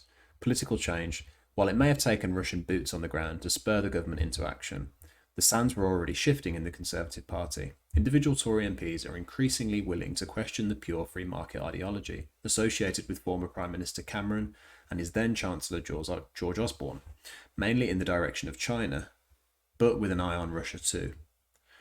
Bob Seeley and Tom Tugendhat, both former soldiers with an interest in foreign affairs, are among the MPs who've called for the government to go faster with the clampdown. Seeley last week, that's his name, used the legal immunity afforded to him as a member of the House of Commons to name lawyers who have defended oligarchs with links to Putin. Tom Tugendhat might be best known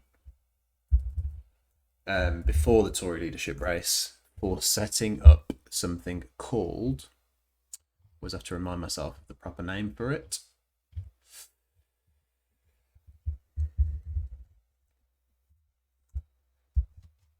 the China Research Group, which is formed to get a, quote, better understanding of China's economic ambitions and global role, which of course was most pertinent when the whole Huawei thing was going on. Remember the Huawei thing? Remember all of that? A few years ago. Hey, can't find a name I like. I know. A real Dan Cody stream. A real Dan Cody stream.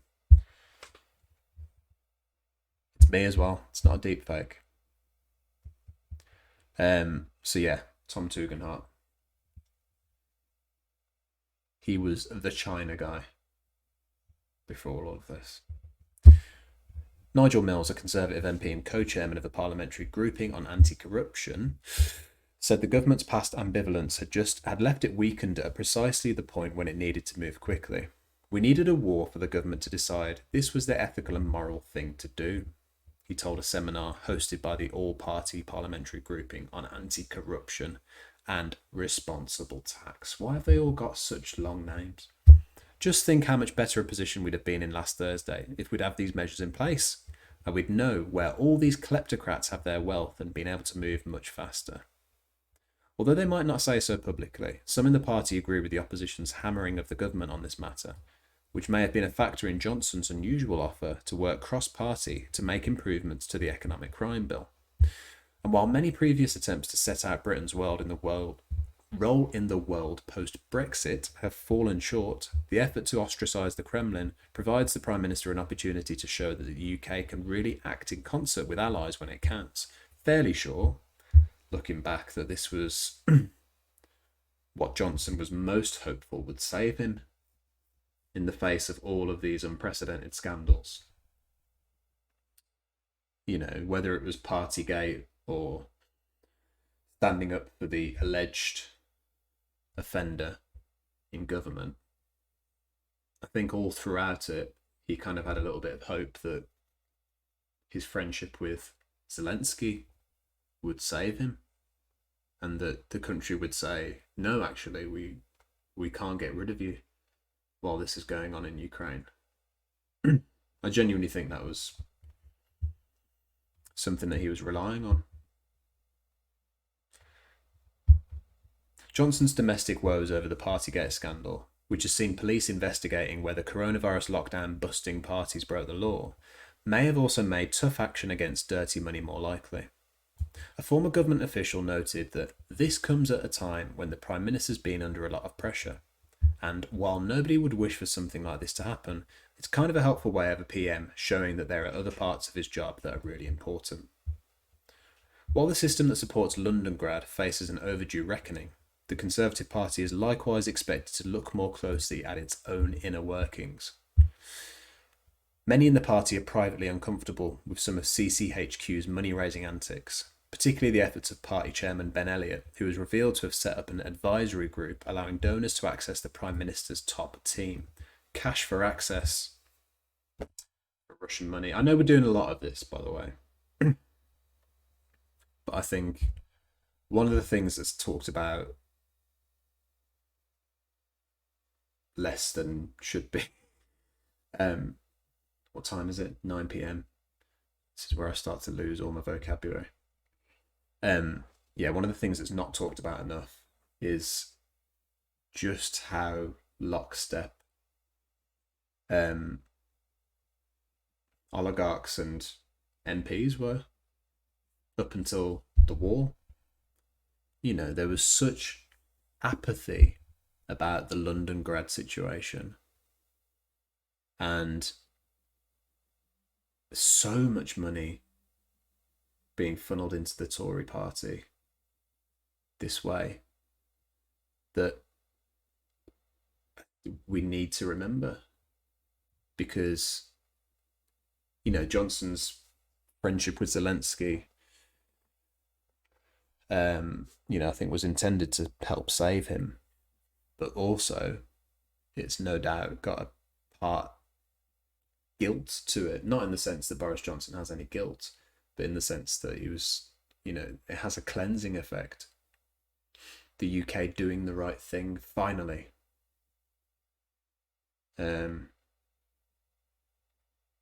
So we need to remember these things.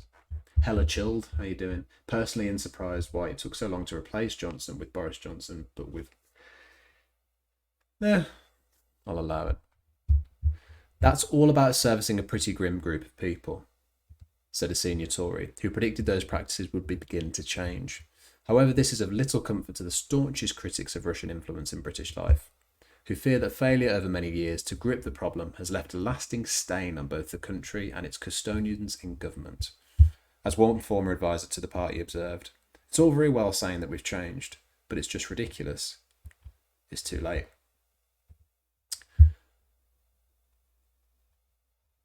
So, like I say, I bring it up because there's a lot of effort into trying to make us forget.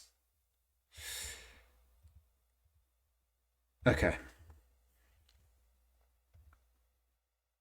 I think we've just about assessed the problems that Liz Truss is going to have to face in the coming weeks. Should we finish on a bit of a lighter note? What do you think? What do you reckon? I had my eye on a Vice documentary. Nothing to do with UK politics.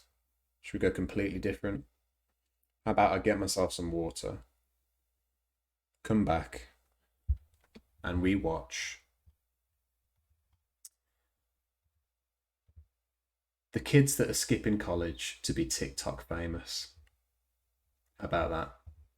We up for that? I reckon so. Alright, stick around. We'll be right back. I'll leave you with the young Truss again. And I'll leave you with the starting soon screen as well. But it's not the start of the stream, so don't get confused.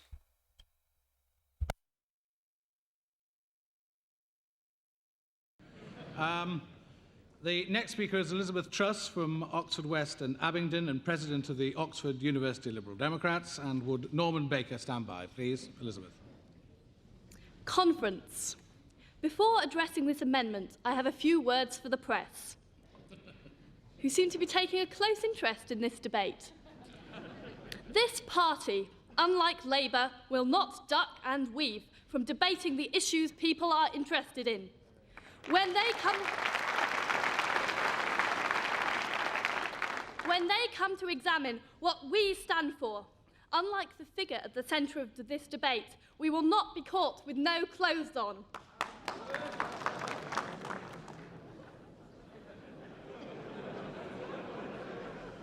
There are two main problems with this amendment conference. It does not give us a Dutch bicycling monarchy. In fact, the amendment does not change the position of the monarch at all. It does not allow women to succeed the same as it allows men to succeed. It will not abolish any of the current constitutional powers that the monarch has. And moreover, this amendment does not give the people of Britain a say. It gives them no chance to vote on a referendum. I agree with Paddy Ashdown when he said, everybody in Britain should have the chance to be a somebody. But only one family can provide I had to go out for the water. The head of state. We Liberal Democrats believe in opportunity for all. We believe in fairness and common sense. We believe in referenda on major constitutional issues. We do not believe that people should be born to rule, or that they should put up and shut up about decisions that affect their everyday lives. Do you, conference, believe that? Do you?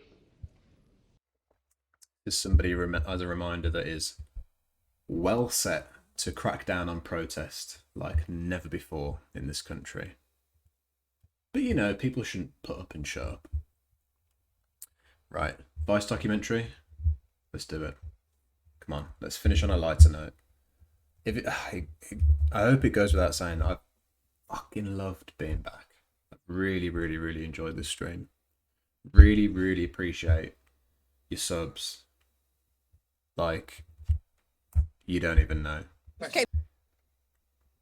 To be honest with you, this cost of living crisis, running this stream, become like disproportionately expensive. So, thank you, because it feels good. Love doing this. Just Incapables, lovely to see you. Boy meets Minnie. It's lovely to see you, Gritty, and you, Scribbles. That's a cute emote. Right, come on, let's have a laugh. Let's see how these kids are skipping college to be TikTok famous. I know that this is going to be like a half and half, like, ooh, isn't this a cool new economy? But then it's also going to be like Vice looking down their even though it's Vice, looking down their nose at them a bit to be like, look at these fucking kids on social media. So it'll be fun. Oh, cheers, Goblin Toes. Okay, play the audio. Play your audio so they can hear the back. Last time, best time. Right. Go ahead. Let me see it. Let's go. They probably just made $15 million doing that. I was like, what do y'all do? And he was like, I'm an influencer. I'm like, He actually answered, I'm an influencer? yes. Right. This is also a little bit, have you heard of the internet, isn't it? Doing a bit of a documentary on influencers making money. Vice is a little bit, almost a little bit behind. Jamie, hello. He lives with Trust. Hello, mate, how are you? I said, how do you make money? I've never understood it. He was like, you know how there's like Beyonce and Jay-Z, famous people for music? He's like, well, we're famous for social media. I'm like, so people follow y'all just to watch your life? And then he was like, yeah. I was like, okay, sign me up. Yeah, like, it sounds very, have you heard of the internet? People follow you just to follow your life? Yeah, social media.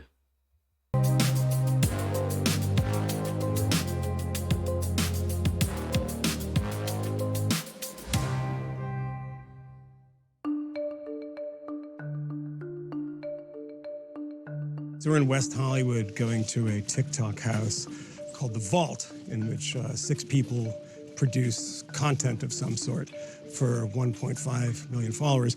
Now, I don't know what TikTok is, or if I download it, I suspect it'd be an ambush. I genuinely have to double check whether or not this is this year. Yeah, May 5th, 2022. Very have you heard of the internet? Is that you, Boy Meets Minnie? Yeah. Do you remember when YouTube houses were a thing?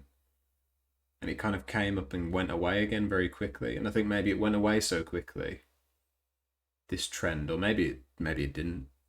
But it's almost like Vice doesn't realise that happened. Content houses, exactly. They're treating this like a breaking story. But I guess it's because it's TikTok and that makes it different. Alert, because I'm too old for this sort of thing. But I need to find out what these people are doing and how they're making money. They're forgoing college and they're forgoing high school to move to LA and make a ton of money by dancing on TikTok. It was just before noon when I arrived at Vault House. That is good. That'll be good content. And its young occupants had only just peeled themselves from bed, assembling for the day's writer's room, which featured no writers and took place on a couch. Let's start morning meeting now. Hello. Focus. Hello. We have hella heads today. What are we Yeah, doing? but we're gonna have Ballo and Swag Boy Q overs. We should do this. I think Kira should do a kiss or slap. I'm not doing that. They are sick of me kissing people. No, they're It's not. They ask for boring. it every time. Kira and Trey kissing. One can be don't bring a girl home or a boy Okay. home. Oh, yes, yes. And then one can be don't lose the group. Can you write these down because you're gonna forget, and then I'm gonna be very upset. Escalating, girl. I don't have any idea what's happening. What's poppin', chicken nugget? It's quite funny because I do know what they're talking about, even though I don't use TikTok.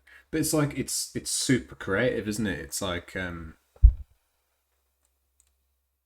not writing anything down and just kind of the guy being like, I think we should do this, and then doing that weird dance. It's like do the kiss thing. It's like their concepts. You know, they know when their audience is interested in like a concept. I'm trying to get on their level. Fucking, I'm 30, nearly 31. All right, I'm just trying to be relevant. Babe, wake up!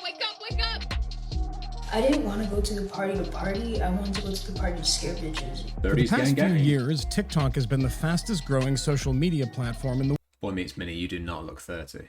world. It currently boasts around 1 billion active users. And its astonishing growth Very youthful. was facilitated by crisis. During those long months of compelled COVID hibernation, TikTok was the most downloaded app in the world. A platform famous for its ubiquitous dance trends became a sort of gateway drug for Gen Zs and younger millennials. It's 200,000 behind Instagram now. I think Instagram's got 1.2 bill. I think TikTok's got 1 bill. I think.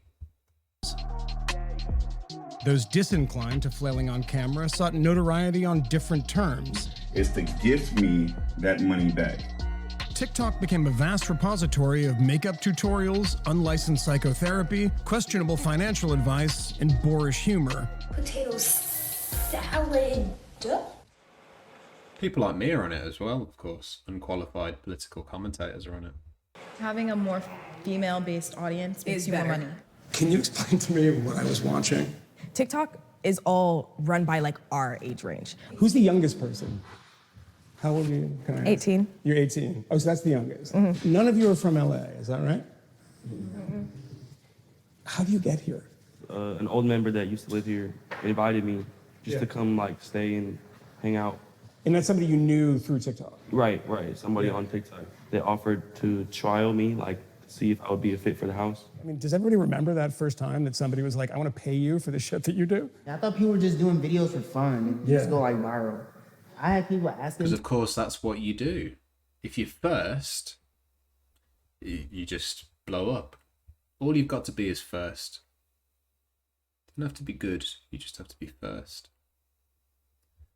Jacob, how you doing? What a day for it, I know. Hell of a news day. It's not like, say, classical opera is done with rehearsing, is it?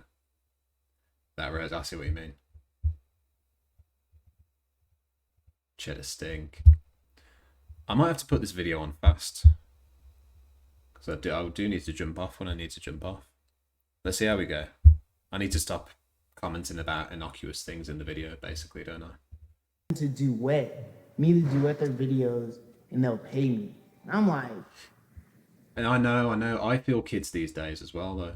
Like $250, and I was working. I feel kids these days. I could have phrased that better, but you know what I mean. What were you doing at the time?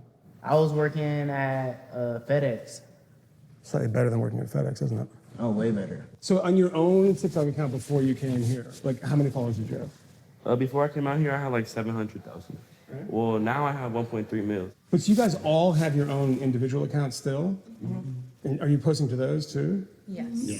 We just have to figure out how to keep everyone in their content. Everyone's niche is completely different. What's your niche? I just stand in front of the camera and I just blink. I really do. You're good at standing. Yeah, pretty much. Sometimes they like me to stand in front of the camera with Spence, or sometimes they request I stand in front of the camera with my leg. And so if they want that, I'm like, okay, well, here's us. Who's they? The people watching. So people say things are easy, don't they? But that's easy, isn't it? Like, nothing's completely easy. Everything requires a certain degree of thought. But fucking hell. That is easy. Easy money. Not even money for old rope. Money for thinking about old rope in your sleep.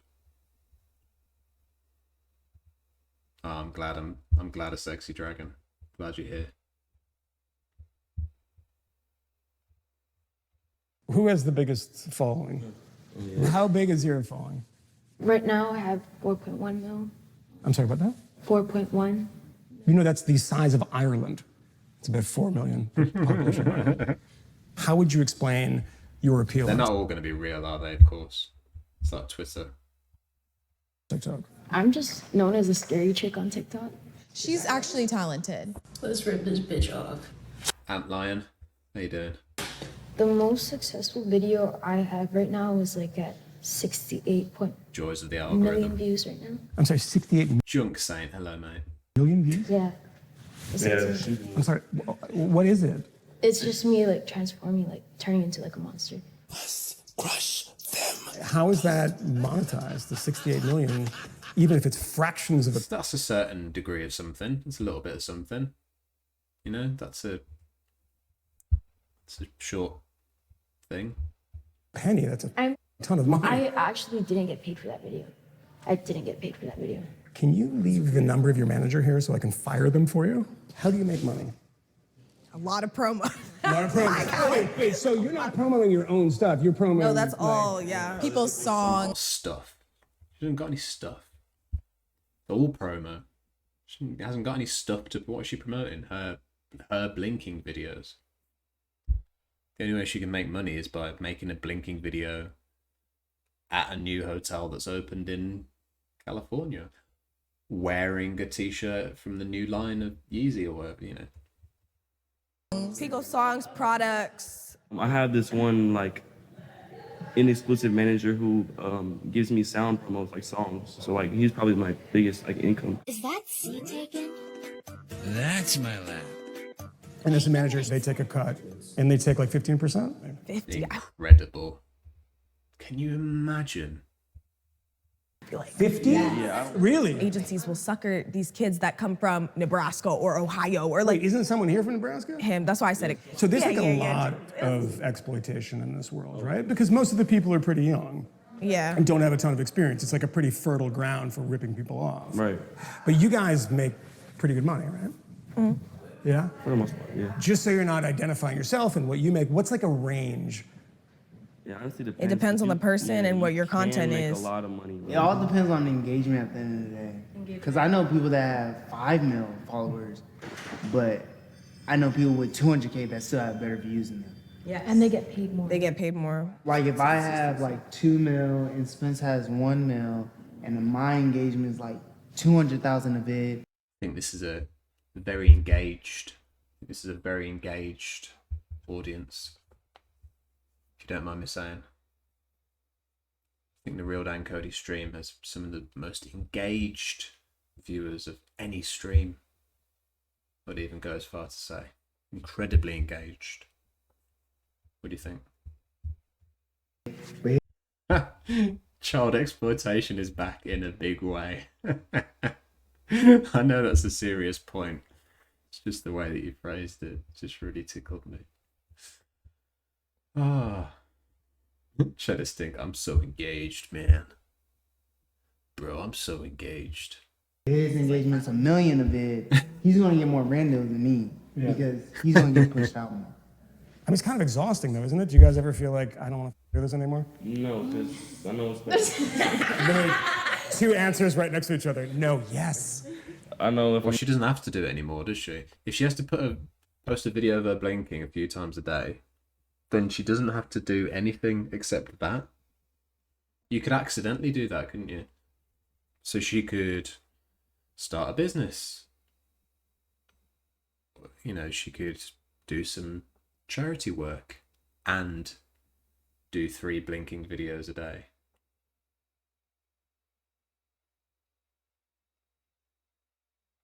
I think you're a sucker if you do this and then, you know, embody it so much as your role that you don't do anything else. How could you not, if you're making millions off videos where you just go,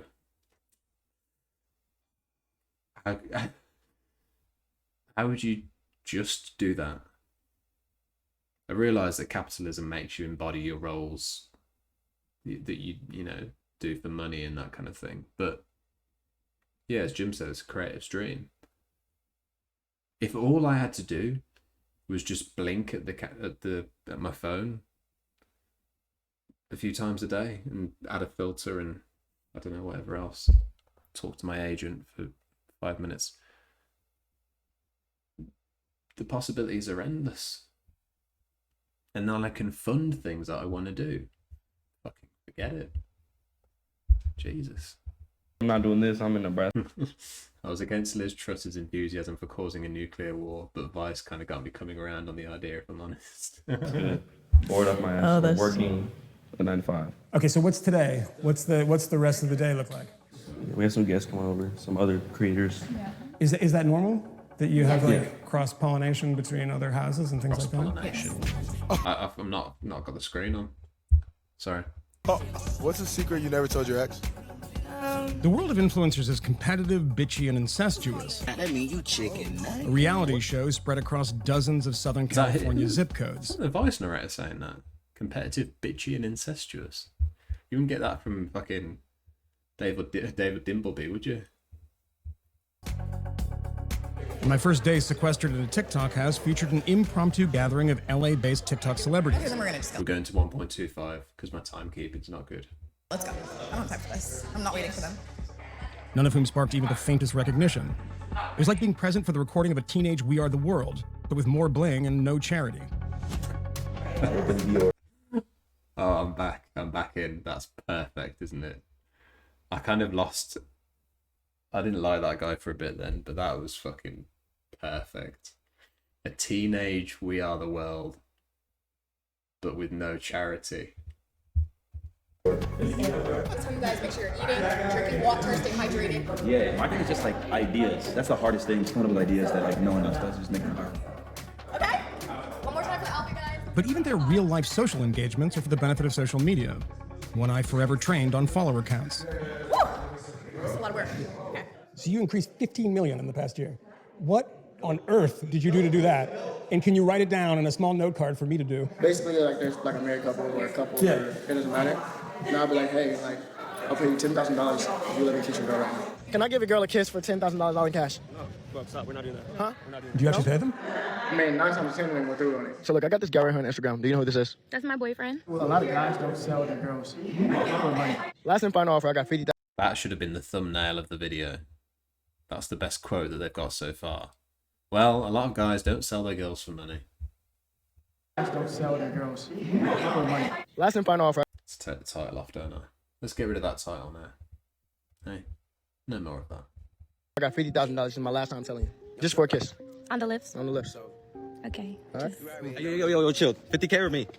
I mean, kissing is that's not that big of a deal. No, it's for 10 grand. It's like 10 grand. That's like The shit that I would do for 10 grand. I mean, good lord. crazy, right? Whether your talent is paying women to make out with you or just being moderately attractive on camera, the influencer is always thinking about posting. Once you build a following, the key to retaining it is a steady stream of content. Yes, the dog has to be in it. In our short attention span age, and on a short attention span app, a lull in production and you'll quickly be overtaken and forgotten. Those seemingly candid moments are often artfully choreographed. And countless takes are performed in order to get the videos just right. Hey, one more time. Okay, I just want to point out, nobody thinks that they're candid, right? It's been a while since TikTok videos have been anything that even remotely looks like natural. These candid moments are actually carefully crafted. They look incredibly fake, mate. All right, take 10.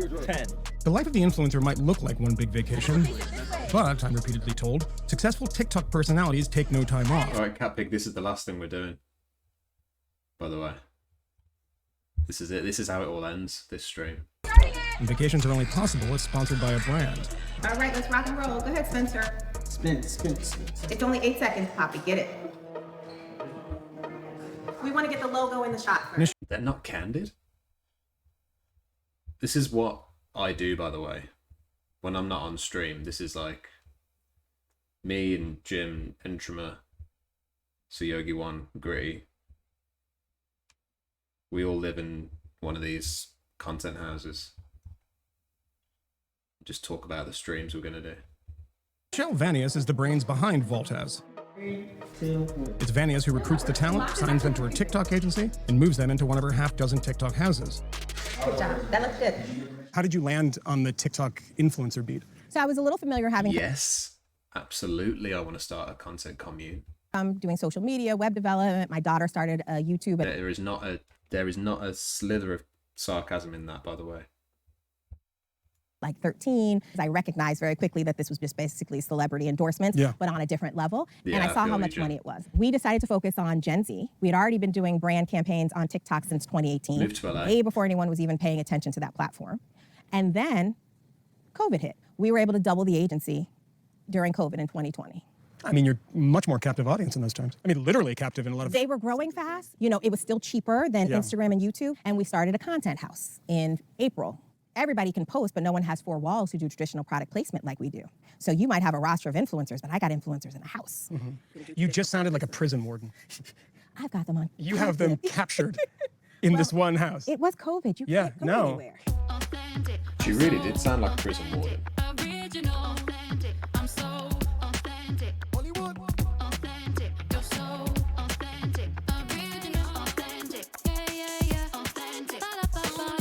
I come to you and I want to be one of your clients. Again, you can't tell me that there's anything novel in there that means that you can start doing that now and get popular. You have to be first. Who do you need me to be? I need this not to be a hobby. Okay. I need this to be your priority. And because we invest in the younger generation, because we know how 10 times their income will be generated. Mate, if I'm getting paid hundreds of thousands, then I won't treat it like a hobby. You have my word. When they start getting married and start having kids, then they can work with the Home Depots and the Target, which is where the real money is. If I can maintain your production, our investment in the Gen Z is going to pay full 10 times when they become adults. We want influencers who want to be great, not just influencers who want a number. Right? You pay them well? They get paid well. So you don't pay them? We are not employers. Yes. Is this some kind of Uber thing, like a contract thing? I know what's going on. No, we're helping to manage their careers, right? Brands pay them. What's the average person making a year? The smallest sponsorship we've done for a house is $20,000. $20,000 a month for a 3-month commitment will get you some piece of content or something out of the housemates in that house. Twin Flames, where we are today, they're just launching, but they've already made money for house deals before we even launched the house. God, you're inviting dysfunction with a couple's house, aren't you? No, this is the reality. This is what these kids are already doing. This house, Twin Flames, is for couples. Babe! You can imagine, in an era of ubiquitous reality television, why such an arrangement would appeal to Nichelle. Josh and Star just... It really is like, the more that I watch it, that's a really nice shirt that he's got on, by the way. The more that I watch it, the more I get a bit like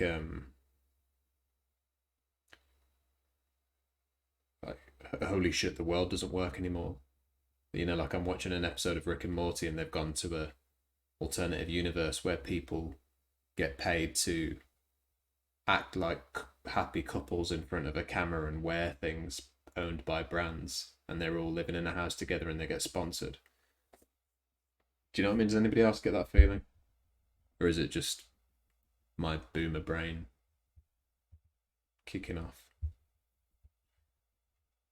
It's a zoo. Yes, Marta God. Yeah, it's a zoo. Just moved into Twin Flames. What do you mean? Yeah, that's awful, bro. The internet was a mistake. I like that. So you're a TikTok couple? Yeah. How many followers do you have? I have like 10.4 million. Are they a couple, I wonder? Did he say they were a couple in real life? I assumed they were a couple. Just knowing how the world works is not knowing how to work the world.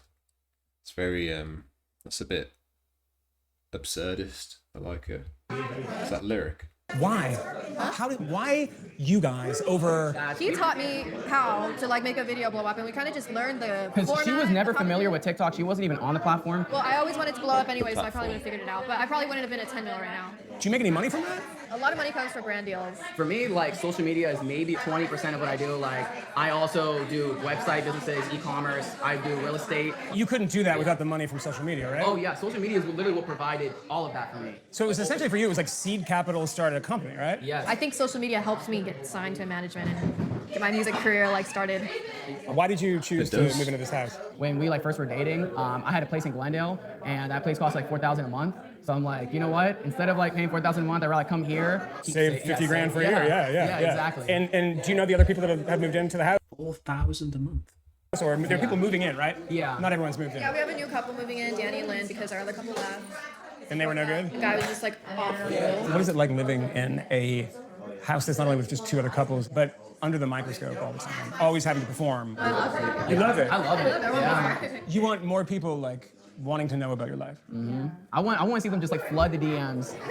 So that's, you want... I know you shouldn't wanting throw. to know about I know you shouldn't throw about diagnosis, but that's a lot of neuroses waiting to happen, right? I'm seeing a very Britney Spears like future for these two. You feel me? Mm-hmm. I want to see them just like flood the DMs. So that's, you want fame? Yeah. I think it's refreshing that you admit it. Well, I'm not gonna lie. What is it about fame that makes you want it so badly? I think it's like making money, just being yourself in a way. I don't like working, like to be honest, I don't like working like hard working stuff. I'm gonna be honest. I like entertaining. I like singing, I like dancing in front of the camera. Just be myself to an extent, even though I kinda have to fake it. I'm a Christian guy, like I love God because like he's allowed this all to happen for me, and I'll talk about all these different opportunities and try to get people into any opportunity that's available. What happens if it disappears? What do you do? Probably devote my life to cats. To cats? I really thought you were gonna say God. I mean, do you need a backup plan when you make that much money? But you said cats. Yeah. Predictably, teenagers having fun and making money provoke the usual... That's actually...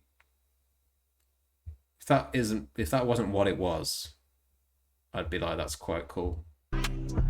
I really thought you were going to say God, but you said cats. I'm sure that's just a fucking filter, but... You know. Yeah. Predictably, teenagers having fun and making money provoke the usual moral panic, with breathless headlines about the app precipitating a mental health crisis among teens. I mean, that is what this documentary is as well, though, isn't it, a bit? Crisis among teens. Pundits and politicians called for regulation. I mean, TikTok is a platform that is basically a Trojan horse for the Chinese government. The Trump administration, throwing constitutional concerns to the wind, threatened to ban the app. We are looking at a lot of alternatives with respect to TikTok. And for the tens of fucking Sens is huge on TikTok, right? Thousands of newly minted TikTok professionals who monetize skill sets that most people didn't even know were considered skill sets. Yeah, I know, Goblin Toes. I don't like working. Really weird,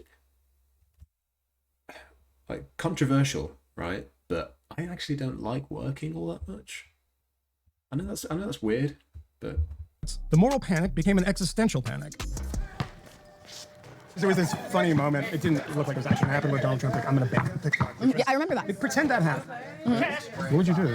Well, personally, I want to get into real estate and I want to start a few of my own businesses. So this was never like my main focus. But for some people, for some people, I'm concerned for them. I'm honestly concerned for that group. Molly's Parksley. Because of the age group, it allows them to be like really immature. You know, there's no parents. Everyone's just kind of like living like adults, but like no one's actually an adult. There's never a moment where you're like, what the am I doing?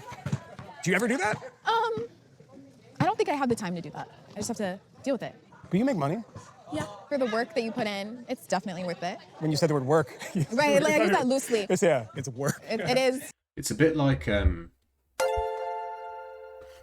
you for these follows. It's kind of a bit Lord of the Flies-y, kind of quite almost like an interesting thing to have all of these young people living together and making their own lives away from their parents, like they say, and kind of, you know, doing their own thing. It'd be a lot more interesting if it wasn't so fucking new age, big tech, super capitalist, you know, and it was about something like fairly relatable in any sense. And they weren't just doing TikTok videos. You know, like I'd watch a whole documentary about that. You know, if they were like, I don't know, sound like a art wanker, but I am an art wanker. But if they were making like short films or something, you know what I mean? Yeah, I mean, it is though. Do you have a break from it? No. Never. Never. Yes! They're PDs, but they're black, and you get to pick one. They're not white anymore. Right, I suppose to a certain extent you can't, can you? Because the way that these platforms work is that you do have to keep it up. But you don't have to keep it up like, not saying fucking streaming's the hardest thing in the world, but it's definitely harder than that. Hours at a time. But, you know, if this took 1 minute to record a stream and I would grow all of this audience and, you know, you'd do it fucking 10 times a day. So yeah, she's not taking a break like ever, but she didn't even have to live in these houses with these people. She's got so many followers.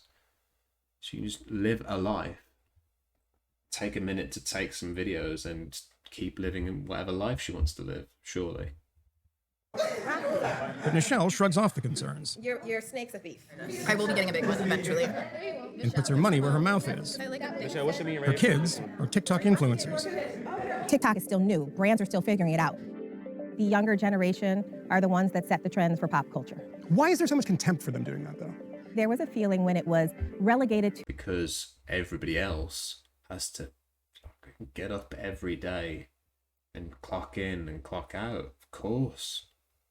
Don't know what she's about to say, but that's the answer, right? Surely. Why else? Why do people hate that?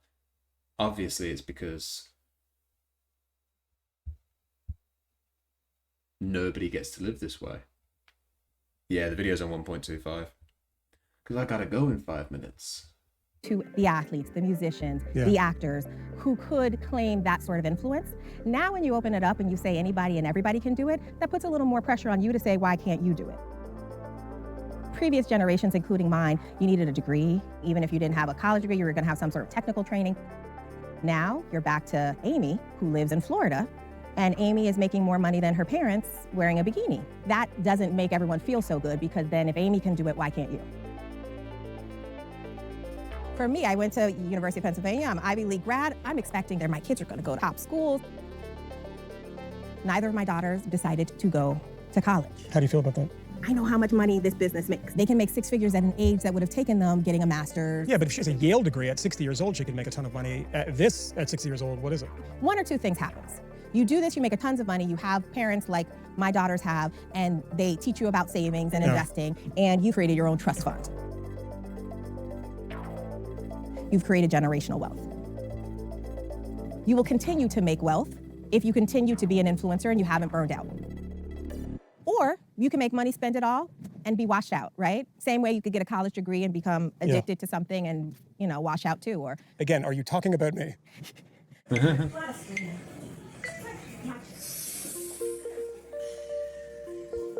This alien world, with its often incomprehensible rituals and nomenclature, exists to excite the neurons of teens and ultimately separate them from their parents' hard-earned money. But besides the rapid and often vapid content, it's pretty traditional. Attractive people with varying degrees of talent are lured to LA with dreams of fame.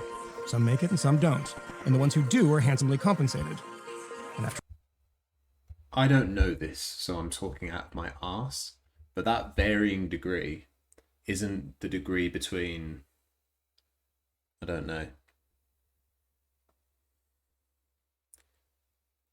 the abstract creative talent of Jean-Paul Basquiat and the precise nature of Leonardo da Vinci, is it? That's not the range that he's talking about. I am being massively pretentious when I say that, obviously. I know that. After all, almost every influencer I spoke to dreamed of a career in traditional movies or on traditional television. There's nothing new in that sense. But there's one noticeable paradigm-shifting difference. Gatekeepers still exist, but there are fewer. No one approves scripts, no executives offer notes, no morons in suits demand moronic rewrites. This is how much I was talking out my arse. I tried to be pretentious whilst getting the name of Jean-Michel Basquiat wrong. So just process. If you ever think to yourself, if you're ever thinking about taking me seriously, just remember that I actually got somebody's name wrong whilst trying to make a pretentious reference about them. Just remember that. And while perhaps some of this stuff could use an editor's pen, the content is perishable. It's quickly filmed and soon forgotten. The content doesn't exist to fill some artistic need, with financial compensation a flattering bonus. The content exists almost exclusively to lure the money, to achieve the fame, for everyone to get paid. TikTok has made celebrity more democratic, but it also seems more aggressively commercial. Selling out is no longer an insult, it's the goal. Democratic in what sense? As Entrama said earlier, I think it was you, Entrama, like, all of these things are so not monopolized, because that's not the word, but the percentage of people that can sustain themselves off the revenue of these platforms becomes smaller and smaller and smaller and smaller every single day.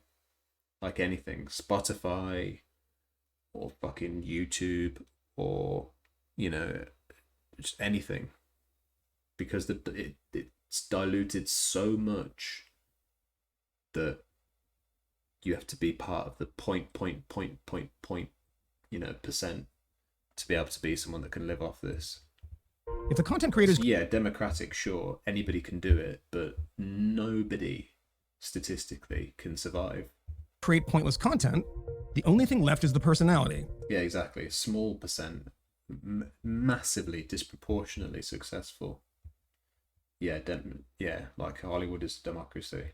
The influencer, the transitory fame of a human billboard. What are you paying me? What are you paying me? Quick. $10,000. $10,000 For you to kiss her on the mouth. Come here, snake. But first, get her with me.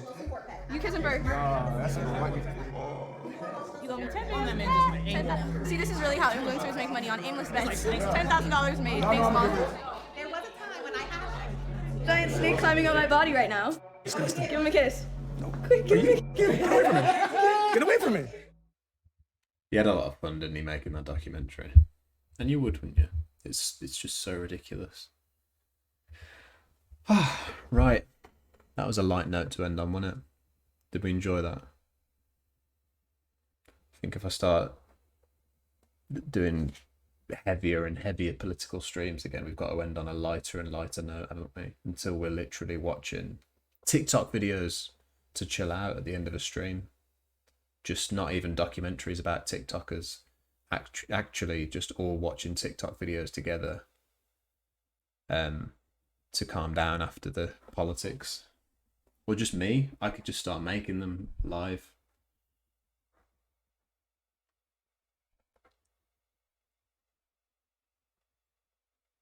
I could do that. Right. It is the end of this stream, just this one. This was fucking lovely. What should we have? Raid message. What should we have? What are you thinking, Jim? So it used to be the British are coming. I always did think that was quite good, despite the fact that Paul Revere never said it, did he? Global emotes. Ooh, should we just do? Yeah, let's do emotes. That's an old classic, isn't it? Spam the fuck out of your emotes. Hit the microphone there. Did see who we were going to go over to. Are they still live? Yes. We're going to go over to Hildebeest. Love Hildy. I know a lot of you do as well. This was fucking lovely.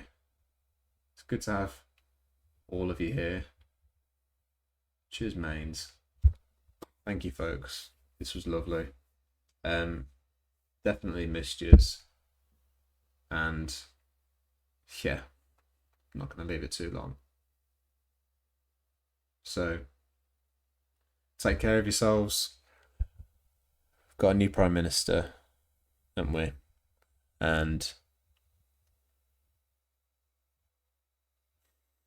some people, when they say stuff like that, they say, I think the best thing we can do now is give her a chance. I won't say that.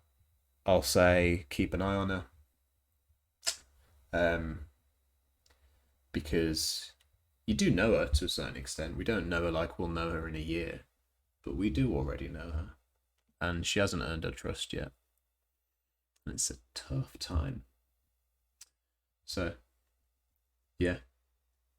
She haunts Ant Lion's dreams. You're all lovely. Please take care of yourselves. Let's get some thank you for the mods. Thank you very fucking much, all of you, for coming back and cleaning up the stream, even though I haven't been here for months. I really appreciate it. And I love you all anyway. Let's go over to Hildebeest.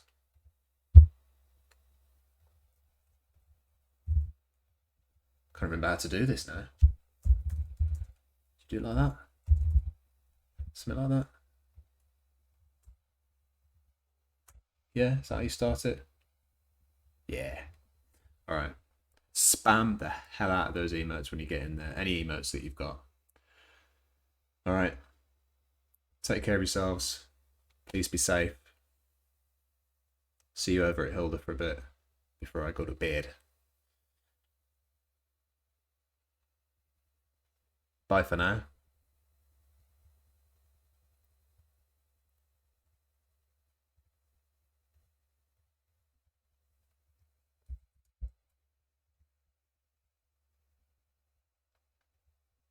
Have I been shit?